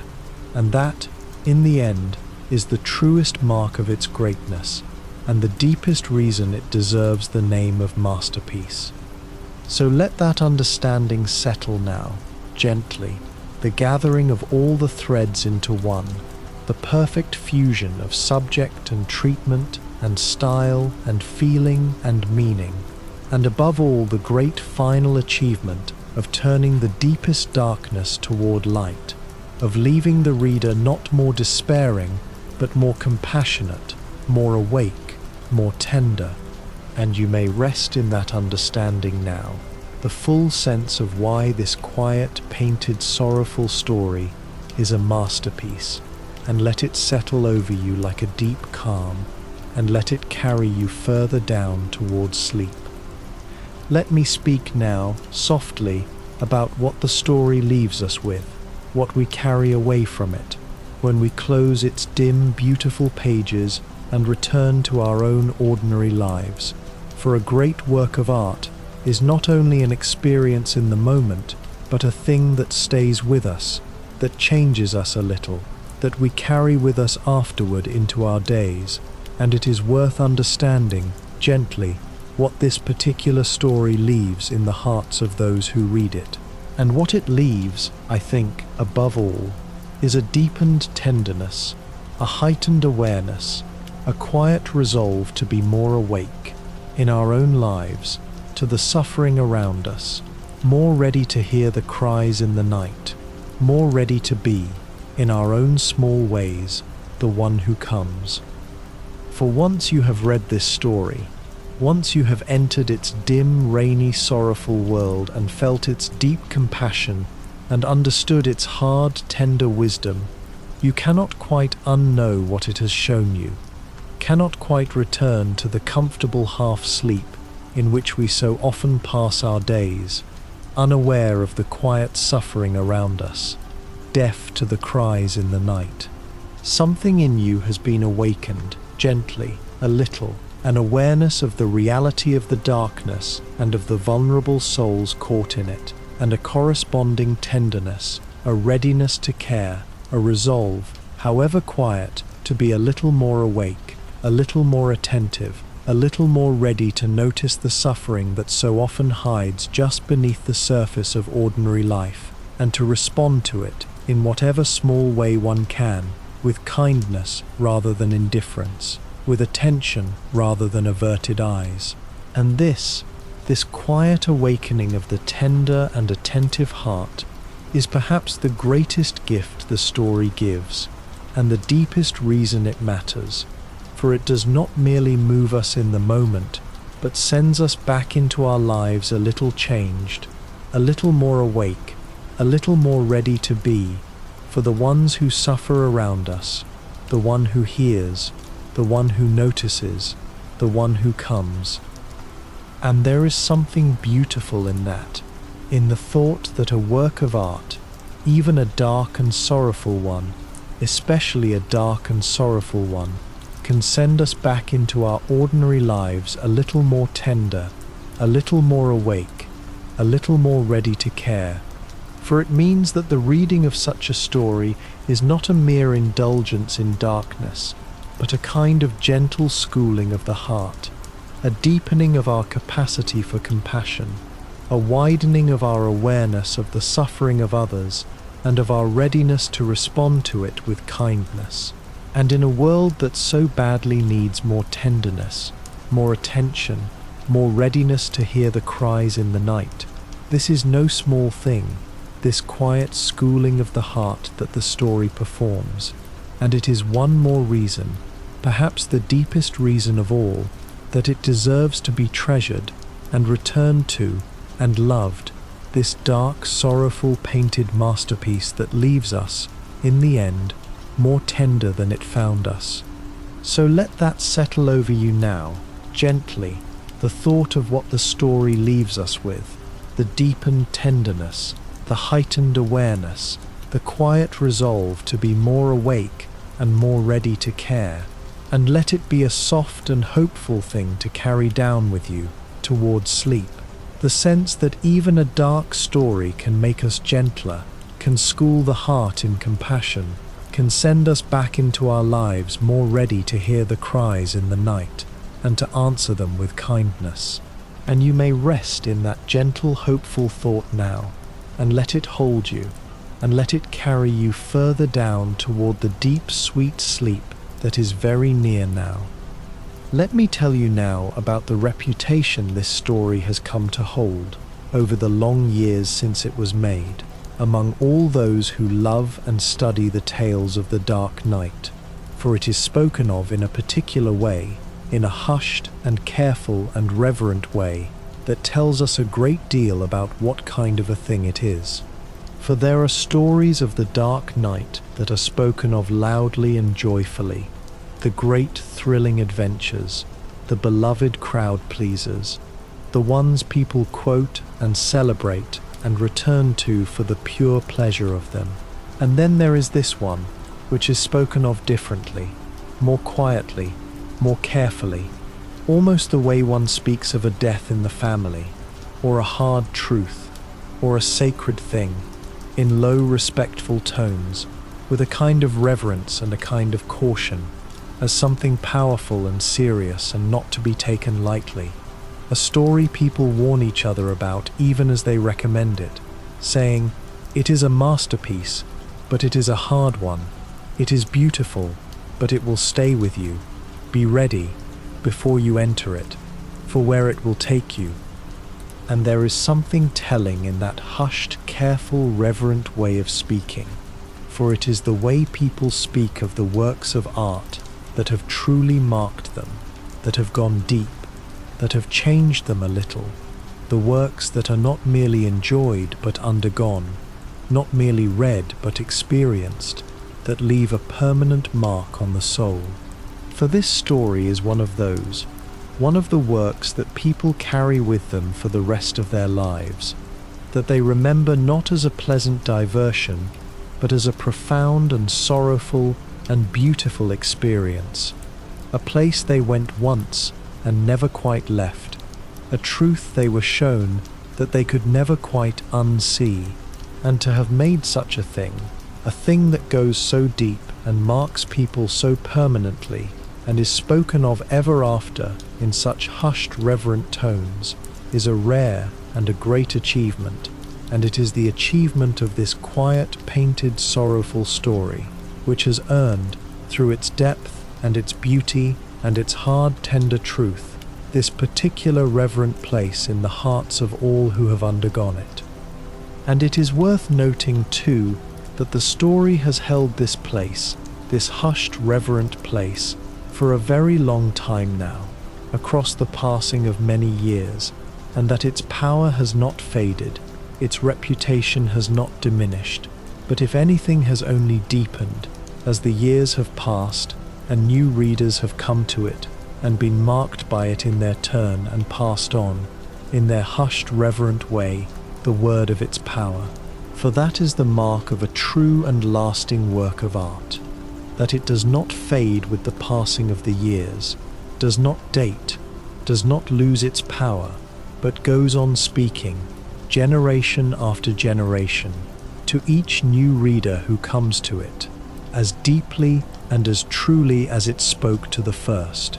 And this story has done exactly that, has gone on speaking deeply and truly across all the years since it was made, to each new reader who has come to its dim, rainy, sorrowful world. And it goes on speaking still, and will go on speaking, one senses, for as long as there are readers to hear it. For the truths it tells and the compassion it offers and the beauty it holds are not truths and compassion and beauty that fade, but the permanent things, the things that speak to the human heart in every age.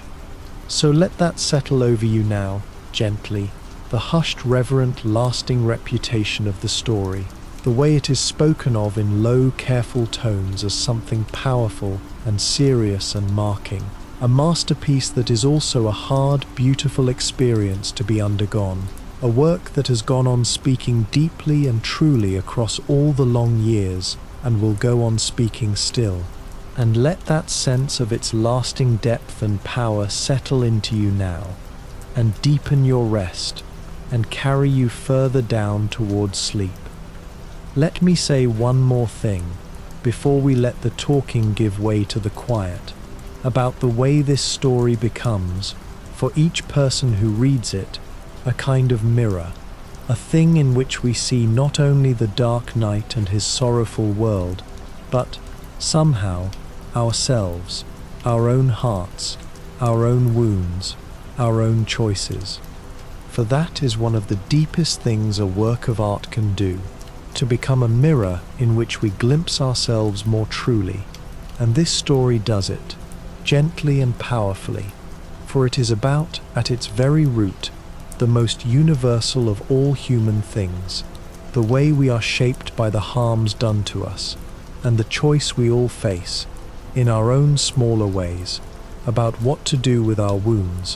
whether to pass them on or to turn them, somehow, towards something better. For we are all, every one of us, wounded in one way or another, all carrying some old hurt, some harm done to us, somewhere along the way, by the world or by other people, or by the simple hard facts of life. And we all face, in our own ways, the same choice that stands at the center of this story, the choice the killer faced, and the choice the Dark Knight faced, the choice about what to do with our wounds. For a wound, once given, does not simply stay still, does not simply remain a private pain,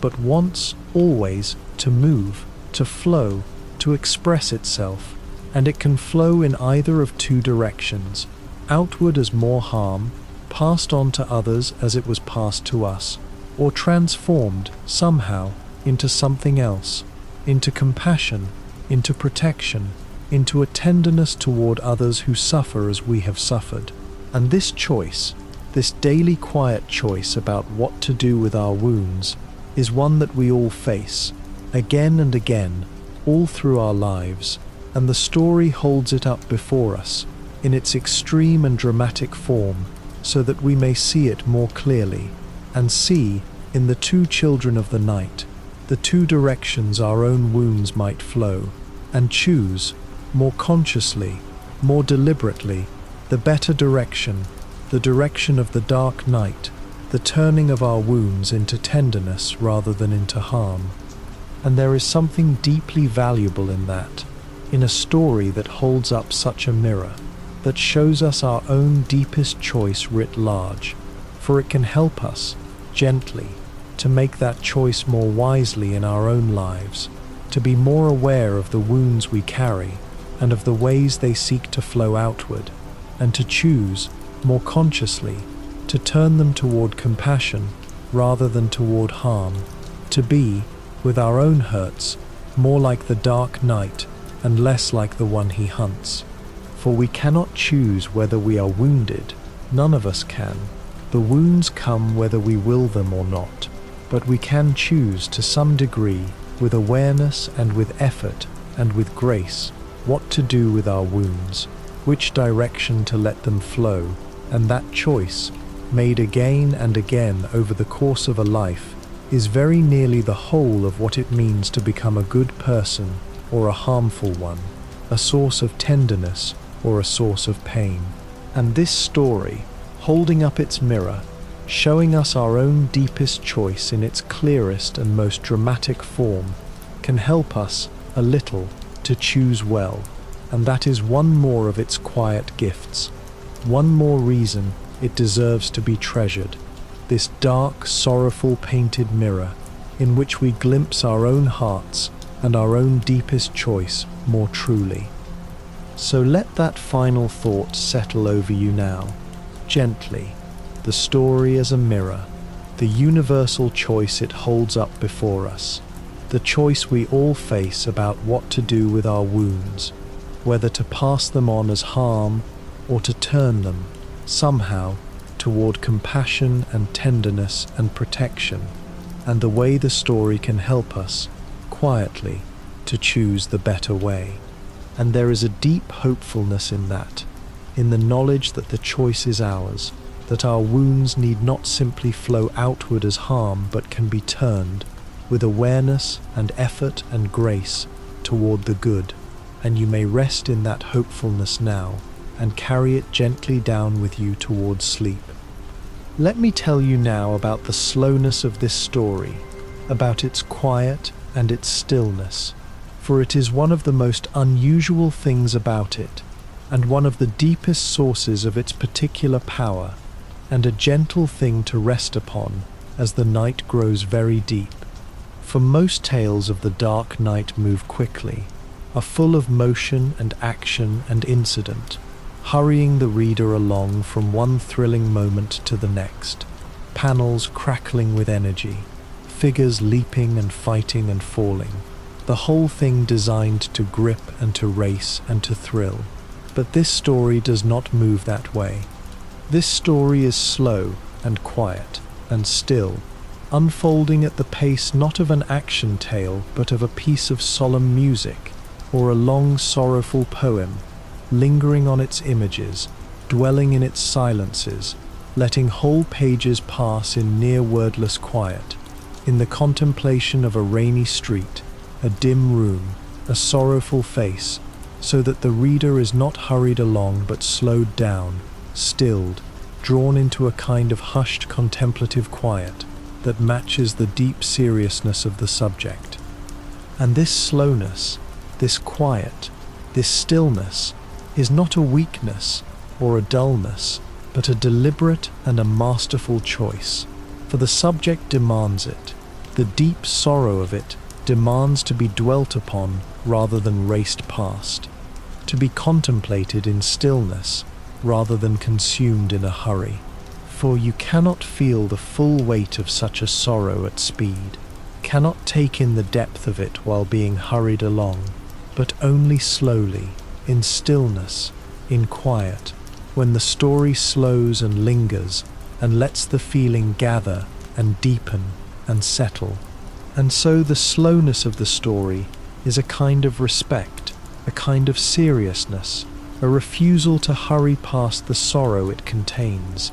an insistence on dwelling with it, contemplating it, giving it the slow, still, quiet attention that such a deep human sorrow deserves. And the reader, slowed and stilled by the story, is drawn into that same contemplative quiet, that same slow, deep attention, and it is in that quiet, that stillness, that the full weight and the full beauty and the full meaning of the story are able, at last, to be felt. And there is something deeply soothing in that slowness, that quiet, that stillness, something that makes this dark story, strangely, a peaceful thing to rest with. For the slow, quiet, contemplative pace of it is the very opposite of the jangling, hurried pace of so much of the world, and to enter it is to be slowed, stilled, quieted, drawn into a hushed and contemplative calm. And that calm, that slow, quiet stillness, is a great part of why the story, for all its dark subject, can be a thing to drift alongside towards sleep, for its very pace is a restful one, a slow and quiet and stilling one that calms the racing mind and draws it down into a hushed contemplative peace. And you may let yourself be slowed now and stilled and quieted by the slow, quiet stillness of the story, and let that calm settle over you, and let it draw you gently down toward the deep, still quiet of sleep. So let that settle over you now, the deep slowness and quiet and stillness of the story, the way it lingers and dwells and contemplates, rather than hurries and races and thrills, and the way that slow, quiet stillness calms and stills and quiets the mind that enters it. And let yourself be slowed and stilled and quieted now, and let the deep calm of it carry you further down towards sleep. Let me tell you now about how this story strips away the fantastical, how it sets aside almost everything that usually fills the tales of the Dark Knight, and leaves only the deepest and simplest and most human things. For this, too, is one of its great and unusual qualities. For the ordinary tales of the Dark Knight are full of fantastical things, of impossible gadgets and gleaming vehicles, and towering villains with strange powers and stranger schemes, of a whole colourful, larger-than-life world of costumed wonders and marvels. But this story sets almost all of that aside. There are no colourful supervillains here, no impossible schemes, no gleaming gadgets saving the day, none of the usual fantastical machinery of the Dark Knight's world. There is only a man,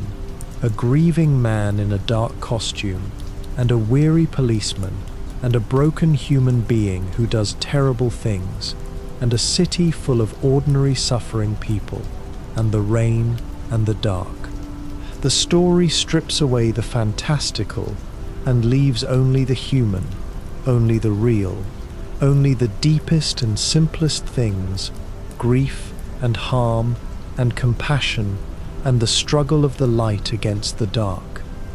And this stripping away, this setting aside of the fantastical, is a great part of the story's power, for it brings the Dark Knight down out of the larger-than-life world of costumed wonders and into the real human world of ordinary suffering, makes him not a fantastical hero battling fantastical villains, but a deeply human figure, moving through a deeply human sorrow, and in doing so, it reveals the deep human truth that was always at the heart of him, beneath all the fantastical trappings, the truth of the grieving child who became a protector,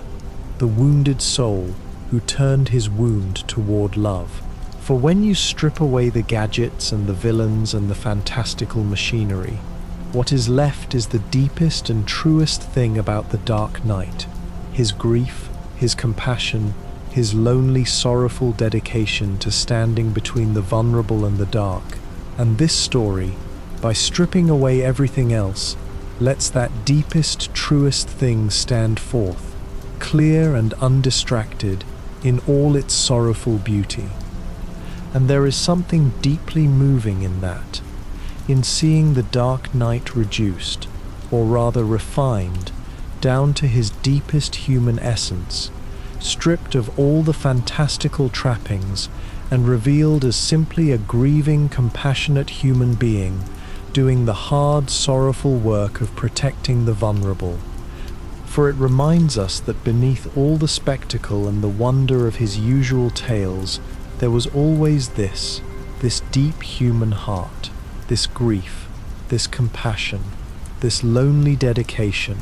and that this, and not the spectacle, is the true and lasting thing about him, the thing that has made him endure, the thing that speaks to the human heart across all the years. And to see him revealed so clearly, so nakedly, so humanly, stripped of everything but his deepest essence, is one of the quiet gifts of this story, and one more reason it is treasured, for it shows us the true heart of a figure we thought we knew, and finds it deeper and more human and more sorrowful and more beautiful than we had quite realized. So let that settle over you now too, the way the story strips away the fantastical and leaves only the deepest human things, and reveals, beneath all the usual spectacle, the true sorrowful, compassionate human heart of the Dark Knight, the grieving child grown into a protector, refined down to his deepest essence. And let that clear, deep human truth settle into you now, and deepen your rest, and carry you further down towards sleep. Let me tell you now about the city itself in this story, for the great dark city is always a kind of character in the tales of the Dark Knight, a living presence, brooding and vast, and in this story it takes on a particular and a sorrowful life of its own, becomes a kind of vast, dim, rainy embodiment of all the sorrow the story contains. For the city here is not the bright vertical wonderland of some tales, all gleaming towers and sweeping heights, but something older and dimmer and sadder, a city of narrow rainy streets and dim tenement rooms, of weak street lamps and wet pavements and old buildings full of old sorrows, a city that seems, in the soft grey painted washes of the art, to be soaked through with grief, weeping quietly with its endless rain, brooding over the countless small sorrows it holds within its dark walls. And the city becomes, in this way, a kind of image of the whole human world, vast and dim and full of sorrow, full of countless small lives lived out behind countless closed doors, countless small sorrows and small harms and small cries in the night, all held within the great brooding dark of the city, all going on quietly, unseen, unheard, beneath the rain. For the city is full of windows, in this story, dim-lit windows glimpsed through the rain, and behind each window, we understand, there is a life, a room, a family, a whole small world of joys and sorrows, and some of those rooms hold love, and some hold loneliness, and some, the story knows, hold harm. And the Dark Knight, moving through the rainy streets, moves past all of them, all those dim-lit windows, all those hidden lives, and he cannot see into most of them, cannot know most of their sorrows, cannot answer most of their cries, and there is a terrible poignancy in that, in the vastness of the city and the countless hidden sorrows it holds, and the single lonely figure moving through it, able to reach only a very few. And yet the city is not only sorrow, for it holds too all its small warmths, its lit windows glowing softly in the dark, and each one a small sign of life, of shelter, of people gathered together against the night. And the Dark Knight, moving through the rainy streets, is a kind of guardian of all those small warmths, all those glowing windows, watching over the sleeping city, keeping his lonely watch, so that behind the countless windows, the countless ordinary people may sleep a little safer. And there is a deep tenderness in that image too, the vast, dim, rainy city, with its countless glowing windows, and the lonely guardian moving through it, keeping watch, and it is a lovely and a sorrowful thing to rest the mind upon as you drift towards sleep, the great sleeping city in the rain, the countless hidden lives behind the countless dim windows, and the lonely tender guardian keeping his watch over them all through the long dark night. So let that settle over you now, the vast, dim, rainy, sorrowful city, brooding and weeping in its endless rain,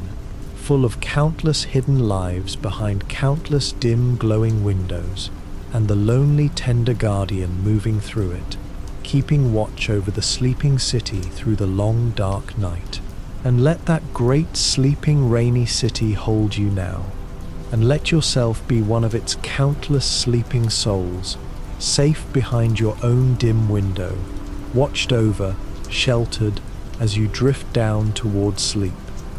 Let me say one more thing, gently, before we draw toward the close, about why it matters, why it is valuable, that a beloved hero like the Dark Knight should be turned, in a story like this one, to face a real and difficult and painful truth of the actual human world, rather than only the fantastical dangers of his usual adventures. For there is a real value in this, a real importance, beyond the mere artistic achievement of the story, and it is worth understanding softly as the night grows deep. For our beloved heroes, the great enduring figures of our shared stories, hold a special place in our hearts and our imaginations, and when one of them is turned to face a real human darkness, something happens that could not happen otherwise. A kind of light is brought to bear on that darkness, a kind of serious attention that helps us, the readers, to look at it too, to take it seriously, to feel its reality and its weight, in a way we might not if it were merely stated plainly. For there are truths about the world, hard truths, painful truths, that we find very difficult to look at directly, that we tend to turn away from, to keep out of mind, because they are too painful, too frightening, too close. And one of the gifts that stories can give us,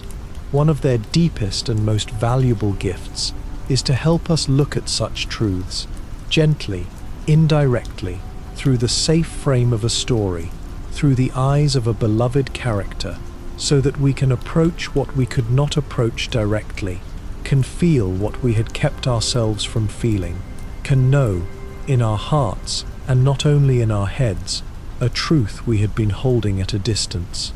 And when the beloved Dark Knight, whom we have followed through so many adventures, whom we trust and love, turns to face this particular real human darkness, and looks at it with his deep compassion, and grieves over it, and works against it, he helps us to look at it too, to take it into our hearts, to feel its reality, and to be moved by it toward compassion, in a way that a mere plain statement of the facts never could. And there is something deeply valuable in that, in the way a story can use our love for a beloved hero to help us face a hard truth we might otherwise avoid, to bring the light of serious, compassionate attention to bear on a real human darkness, and to move us, through that beloved figure, toward a deeper awareness and a deeper compassion. For the darkness the story faces is real, and it is one that the world would often rather not look at, would rather keep out of mind, and anything that helps us to look at it, to take it seriously, to feel its reality, and to be moved toward compassion and toward action, is a valuable thing, a good thing, a thing that does real good in the world. And this story does exactly that, uses our love for the Dark Knight to help us face a hard, real truth, and to be moved by it toward compassion. And in doing so, it does a real good, reaches past mere entertainment into the realm of the genuinely valuable, the genuinely important, and that too is part of why it deserves the name of masterpiece, and part of why it is treasured by those who understand what it does. So let that settle over you now too, the deep value of a beloved hero turned to face a real human darkness, the way it helps us to look at what we might otherwise avoid, to take it seriously, to feel its reality, and be moved toward compassion and the real good that such a story does in the world. And there is nothing heavy in that for you to carry now, only a quiet sense of the goodness of the thing, the value of it, the way it turns even our love of stories toward compassion and toward good. And you may rest in that quiet sense of goodness now, and let it carry you further down toward sleep. Let me tell you now about the courage it took to make this story at all, for it is worth honoring, gently, and it deepens our sense of the thing. For at the time this story was made, the tales of the Dark Knight and the whole medium in which they were told were only beginning to be recognized as capable of the kind of serious, adult, morally weighty work that this story attempts. And for a story of the Dark Knight to take up such a subject, such a real and painful and difficult human subject, was a bold and an unusual and a courageous thing, a reaching beyond the ordinary boundaries of what such stories were expected to do, into deeper and more serious and more difficult territory. And it took courage, real courage, for the makers to attempt it, to risk it, to insist that a tale of the Dark Knight could carry such weight, could look upon such darkness, could be not merely an entertainment, but a serious work of art, with something true and difficult and important to say. And their courage was rewarded, for the story they made has endured, has been recognized over the long years as exactly the serious and weighty and important work they reached for, one of the works that helped to show what the medium was capable of, that it could carry not only bright adventure but deep and serious and morally weighty art, that a tale of a costumed hero could look upon the deepest human darkness with the compassion and the seriousness of the finest literature. And there is something inspiring in that, in the courage of the makers who reached beyond the expected boundaries into deeper and more difficult territory, and in the reward of that courage, the enduring masterpiece it produced. And it is a fine thing to honor, gently, as the night deepens, the courage it takes to reach beyond what is expected, to attempt something deeper and truer and more difficult, and the good that can come of such courage. So let that settle over you now, the courage it took to make this story, to reach beyond the expected into deeper and more serious territory, and the enduring masterpiece that courage produced. And let that quiet sense of honored courage settle into you and carry you further down towards sleep. Let me tell you now, gently, one last small thing before the close, about the Dark Knight's own restraint in this story, about the line he does not cross even here, even in the face of such darkness, for it is a quiet but an important thing, and a deeply reassuring one. For the Dark Knight, in this story as in all his stories, holds to a deep and unbreakable principle, that he will not himself become a killer, will not himself cross the line into the very darkness he fights, will not let his grief and his rage, however great, turn him into a taker of life. And in a story like this one, a story of such terrible harm, the temptation to cross that line, to answer the darkness with a final darkness of his own, must be very great, and the story lets us feel that temptation,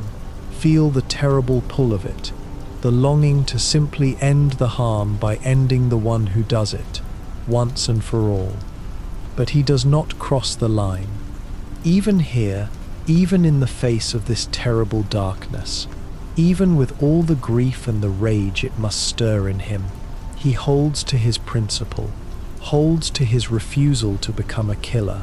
holds to the line that separates the protector from the monster, the line that is, in the end, the whole difference between him and the one he hunts.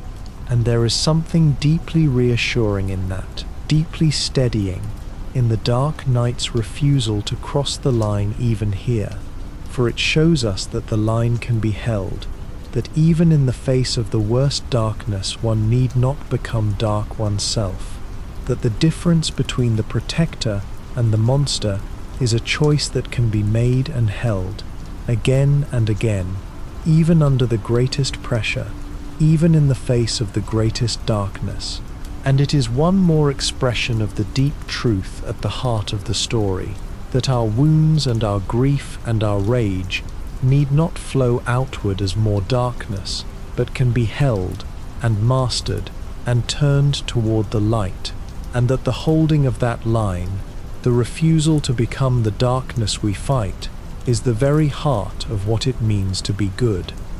So let that final small reassurance settle over you now, the dark knight's holding of the line even here, his refusal to become a killer even in the face of the worst darkness, and the deep steadying truth it expresses, that the line can be held, that we need not become the darkness we fight, that the difference between the protector and the monster is a choice we can make and hold, again and again, even under the greatest pressure.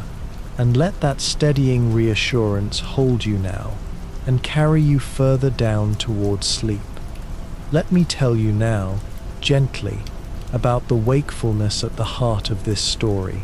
about the long sleepless night that it seems, in a way, to take place within. For there is something about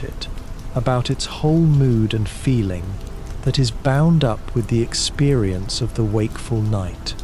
The night when one cannot sleep, the small dark hours when the world is quiet and the mind turns, whether we will it or not, toward the deep and difficult things. For the dark night is a creature of exactly those hours, awake in the dark while the city sleeps, and the whole story has the feeling of those hours, the deep quiet, the dim light, the mind turned toward sorrow, the strange clarity and strange sadness that come to us in the small hours of a sleepless night. And there is a particular kind of wakefulness that belongs to the caring heart, a wakefulness born of concern for others, the wakefulness of the one who lies awake worrying over someone they love, or over the troubles of the world, unable to sleep for the weight of their caring. And the dark night's wakefulness is of this kind, a wakefulness of the caring heart, kept awake by his concern for the vulnerable, by his listening for the cries in the night, unable to rest while there is suffering he might ease.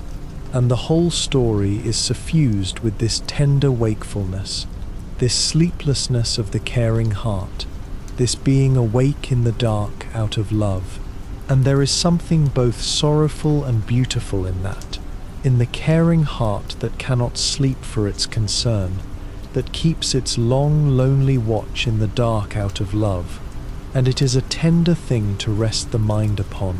even as you yourself drift down toward the sleep that the wakeful guardian, in his love, forgoes. But here is the gentle turn, the important thing, that you need not keep that watch tonight, that the wakefulness of the caring heart is the guardian's to bear and not yours, and that you may, tonight, let yourself sleep, may let the guardian keep the watch while you rest, may lay down all your own caring and concern, just for tonight, and let yourself be, not the watcher, but the watched over, the one who is kept safe, the one who is allowed at last to sleep. For there is a time to keep watch and a time to rest, and this, now, is your time to rest, and you may let go of all your wakeful caring now, all your concern, and let it be carried, for tonight, by the tender guardian who keeps the watch, and let yourself sink down, safe and watched over, into the deep, sweet sleep that is yours tonight.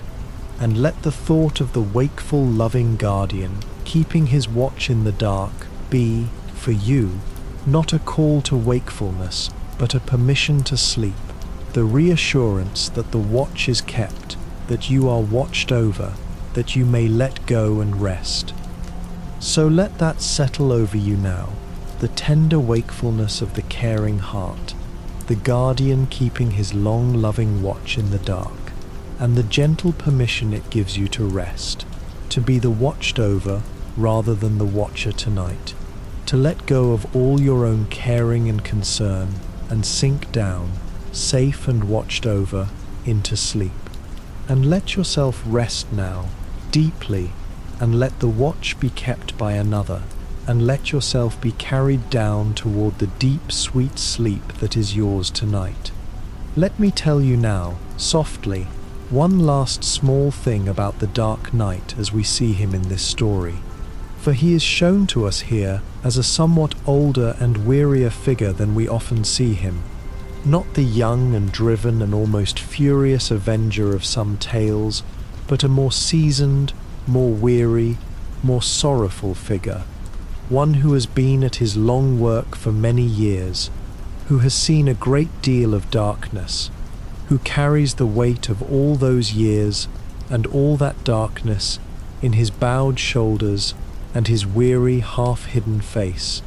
And there is a particular poignancy in this older, wearier Dark Knight, this figure who has been keeping his long watch for so many years, who has seen so much, who is so tired, and who goes on anyway, keeps up the long, sorrowful work anyway, out of a love and a dedication that have not faltered despite all the weary years. For there is a special kind of heroism in the one who goes on, who continues the hard work not in the first flush of youthful passion, but in the weary, seasoned middle of a long life, when the passion has cooled into something steadier and sadder and more enduring, when one has seen enough to know how hard and how endless the work is, and goes on anyway, out of a love that has deepened rather than faded, a dedication that has become not less, but more with the passing of the weary years. And the Dark Knight in this story is that kind of hero, the one who goes on, weary and seasoned and sorrowful,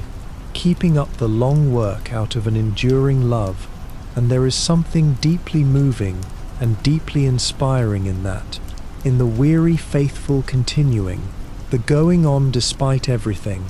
That is, perhaps, the deepest and truest form of heroism of all, and it is a fine thing to rest upon as the night deepens, the weary, faithful guardian who goes on out of an enduring love, and the deep, quiet heroism of the going on itself. So let that settle over you now too, the older, wearier, sorrowful Dark Knight who goes on out of an enduring love, the deep, quiet heroism of the weary, faithful continuing, and let it settle into you, and deepen your rest, and carry you further down towards sleep. Let me say one more thing, gently, about the deep dignity the story grants to the vulnerable and the suffering within it, for it is one of the quietest and most beautiful of its qualities, and a tender thing to rest upon before the close. For a lesser story about such a subject might have treated the vulnerable ones, the suffering ones, merely as victims, merely as objects of pity or of horror, faceless and nameless, there only to be harmed and to be rescued or mourned. But this story does not do that. This story grants to every suffering soul within it a full and particular humanity, a dignity, a reality, sees each of them not as a mere victim, but as a whole and precious human being, with a face, a history, an inner life, a worth that the harm done to them cannot diminish. And this granting of dignity, this refusal to let anyone be reduced to a mere victim, is itself a profound form of compassion, and one of the deepest kindnesses the story performs. For there is a kind of second harm that can be done to the suffering, beyond the first harm of what is done to them, and it is the harm of being reduced, of being seen only as a victim, only as an object of the harm, robbed of one's full humanity and dignity by the very way one is looked upon. And this story refuses that second harm, insists on the full humanity and dignity of every suffering soul within it, looks upon each of them with a gaze that restores rather than diminishes, that says, "You are not merely what was done to you, you are a whole and precious human being, and your worth is not diminished by your suffering." And there is something deeply healing in that gaze, that restorative, compassionate gaze that grants dignity to the suffering, and it is one of the story's deepest gifts, and one more reason it is a work not merely of darkness, but of profound and healing compassion. So let that settle over you now, the deep dignity the story grants to every suffering soul within it, the compassionate restorative gaze that refuses to reduce anyone to a mere victim, but grants to each their full and precious humanity. And let that healing compassion settle into you, and let it be a balm, and let it carry you further down towards sleep. Let me tell you now, softly, about the quiet that follows the reading of such a story, for it is a particular and a meaningful quiet, and worth understanding gently as we ourselves move toward the quiet of sleep. For when you close the dim, beautiful pages of a story like this one, you do not leap up and go on with your day as though nothing had happened, but sit for a while in a kind of hushed stillness, a contemplative quiet, needing a little time simply to be with what you have experienced, to let it settle, to let the feeling of it move through you and find its place. And this quiet that follows, this hushed contemplative stillness, is itself a kind of tribute to the depth of the thing, a sign that it has gone deep, that it has moved something in you that needs a little time and a little silence to settle. And there is a great value in that quiet, that pause, that hushed stillness after a deep experience, for it is in that quiet that the experience does its deepest work, settles into us, becomes a part of us, changes us a little. And we do not always allow ourselves such quiet in our hurried lives, do not always give our deep experiences the still contemplative space they need to settle and to work upon us, but hurry on, too quickly, to the next thing, so that the depth is lost, the work undone. But a story like this one demands that quiet, insists upon it, leaves us unable to hurry on, needing to sit, for a while, in the hushed stillness, and in demanding that quiet it gives us a gift, the gift of a pause, a stillness, a contemplative space in which something deep can settle and do its work. And there is a deep peace in that quiet, the peace of a deep experience settling into stillness, and it is a peace much like the peace of the night, the peace you are drifting into now, the hushed contemplative stillness in which the day and all its experiences settle at last into rest. So let that settle over you now, the deep quiet that follows a deep experience, the hushed contemplative stillness in which the depth of the thing settles into us and does its work. And let yourself rest now in exactly such a stillness, the hushed quiet of the deep night, in which the whole of the day and the whole of our long talk and the whole of the dark, beautiful story may settle at last into peace and into rest and into sleep. And consider for a moment, before we close, that strange pairing of words that people so often reach for when they speak of this story, a terrifying masterpiece. Two words that seem at first almost to pull against each other, for we do not usually think of the terrifying and the masterful as belonging together, do not usually think of a thing that frightens us as a thing to be treasured, and yet the two words belong together perfectly here, and their belonging together tells us something deep about what the story is, for it is terrifying precisely in the way that only a masterpiece can be, terrifying not with cheap shocks but with deep truths, terrifying because it is masterful, because it has the skill and the courage and the compassion to show us a true dark thing and to make us feel it fully. And it is a masterpiece precisely because of what it dares to be terrifying about, because it turns its mastery not toward mere beauty or mere pleasure, but toward the hardest and truest and most important of human subjects. And so the two words, the terrifying and the masterpiece, are not intention at all, but are two faces of a single achievement, the achievement of a work that dares to look upon the deepest human darkness and to render it with the fullest human mastery, so that its terror and its mastery are one and the same thing, its power to frighten and its power to move and to console and to increase the light, all flowing from the same deep source, the same courage, the same skill, the same compassion. And there is something worth resting upon in that, in the way the deepest art can hold together things that seem opposed, terror and beauty, darkness and light, sorrow and consolation, and make of them a single whole, so that the terror serves the beauty, and the darkness serves the light, and the sorrow becomes, in the end, a form of consolation. And this story does exactly that, holds together its terror and its mastery into a single deep whole, and it is one last way of understanding why it is treasured, this terrifying masterpiece in which the terror and the mastery are one. So let that final understanding settle over you now, the perfect belonging together of the terrifying and the masterful in this one deep work, the way its terror and its mastery are two faces of a single achievement, and the way the deepest art can hold together what seems opposed and make of it a single whole. And let that settle into you now, gently, and let it carry you further down toward sleep. And so we come, gently, toward the end of our long, quiet talk about this dark and painted and sorrowful masterpiece, and it is worth pausing here, as the night grows very deep,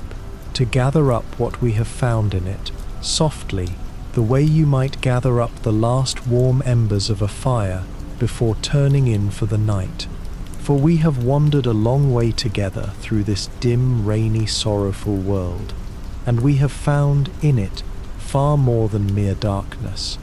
We have found a story that looks upon the deepest human sorrow with the deepest human compassion, that refuses the easy comfort of the simple monster and insists on the harder truth of the wounded child grown into a wounding adult. We have found a story that holds its darkness with a wise and merciful restraint, that keeps the terrible things off the page, in shadow,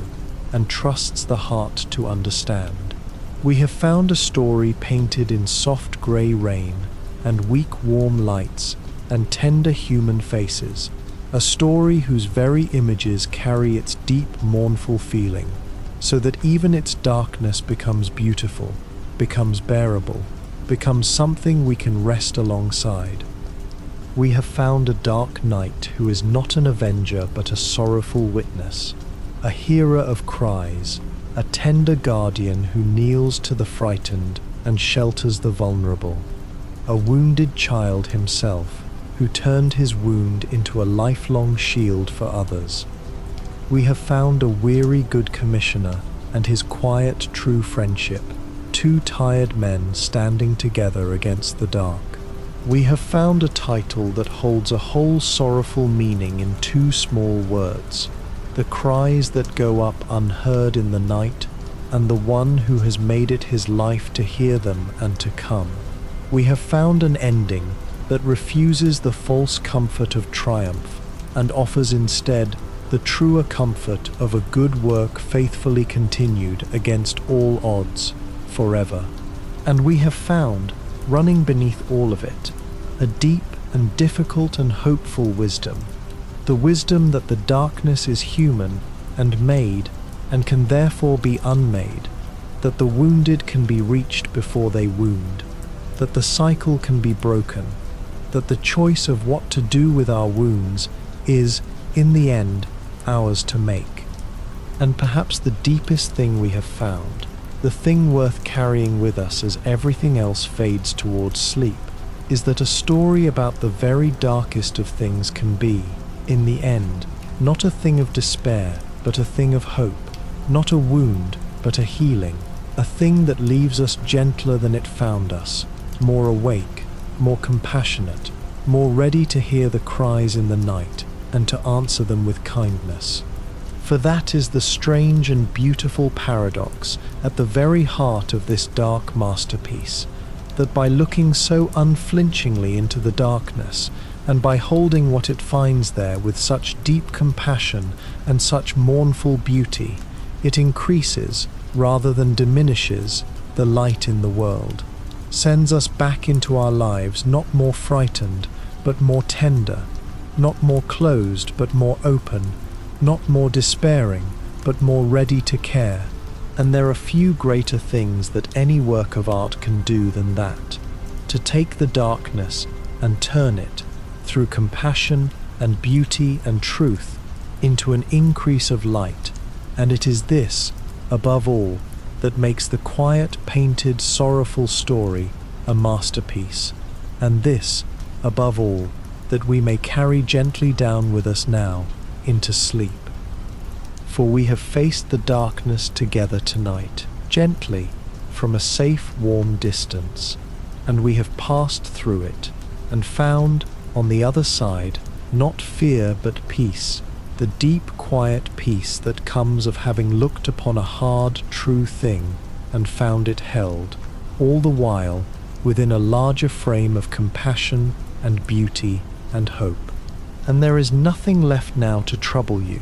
nothing left to fear, for the darkness has been faced and passed through, and found to be, in the end, held within a greater tenderness, and all that remains is the peace of the passage completed, the story told, the long talk drawing gently to its close. And you may rest now in that peace, the deep, quiet peace of the darkness faced and passed through, and found held within a greater love, and let it settle over you, and let it carry you the rest of the way down into sleep. So let all of it settle over you now, softly, the whole of the dark, painted, sorrowful story, and everything we have found in it, and let it begin, gently, to fade. Let it drift over you one last time, the dim, rainy city, and the weak, warm lights, the soft grey rain falling and falling, and blurring the lamps into halos, the tender, particular human faces emerging out of the shadow. Let the dark night move through it one last time,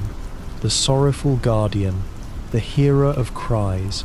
kneeling to the frightened, sheltering the vulnerable, going on into the endless night. Let the wounded child and the grown protector stand together one last time, the two children of the night, and the deep, hopeful truth that a wound can be turned toward love. Let the weary good commissioner stand beside him one last time, the two tired friends against the dark. Let the deep compassion of it wash over you one last time, the mournful beauty, the hard, tender wisdom, the quiet hope hidden beneath the sorrow.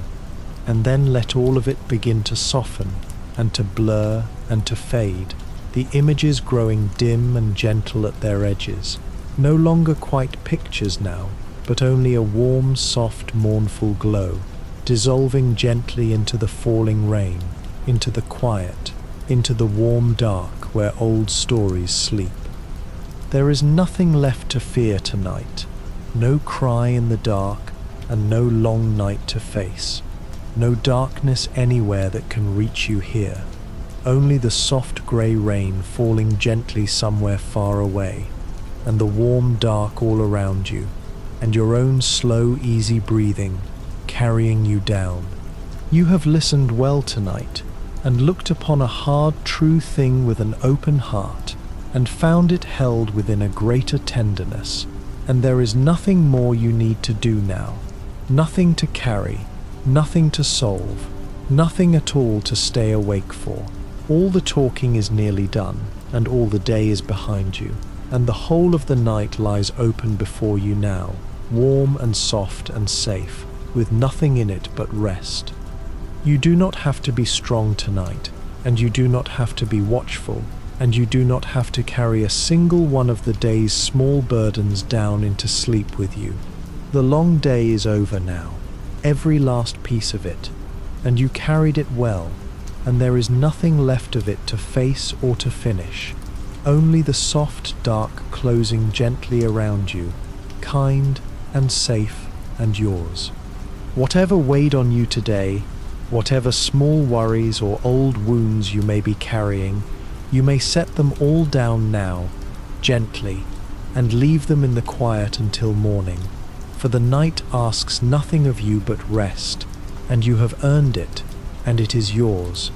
And if you carry an old wound of your own, as so many of us do, you may remember, gently, as you drift off, the deep, hopeful truth at the heart of the story,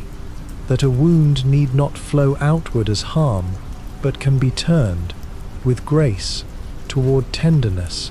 and you may let yourself be tender, now, with your own old wounds, gentle with yourself, kind to yourself, as the night gathers you in.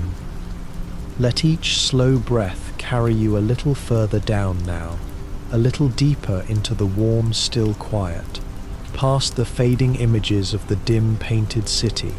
past the last of the day's small cares, down and down toward the deep, still place where sleep is waiting to receive you. There is nothing to fear here, and nothing to solve, and nothing to do, only the warm dark and the soft far rain and your own slow breathing, carrying you gently down. Let your body grow heavy now, heavier and heavier, sinking down into the softness beneath you, held and safe and warm. Let your thoughts grow slow and soft and quiet, drifting apart like clouds, thinning away into the gentle dark. And let yourself sink gently all the way down into the warm, soft, mournful quiet, safe and held and watched over, with nothing at all to do but breathe and rest and sleep. Let the dim painted city grow still and quiet now, the soft rain falling on its empty streets, the weak lamps burning low, the shadows deepening, the whole dim, sorrowful, beautiful world of the story settling into the deep peace of the night. And somewhere in it, one last time, let the sorrowful guardian swing slowly home through the falling rain, his long night's work done, at peace, ready, like you, for rest. And then let him too fade, gently, into the soft grey rain,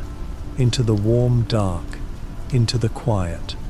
and let yourself fade with him, gently, into the soft warm dark, letting go of the city and the story and the whole long talk, letting go of the day,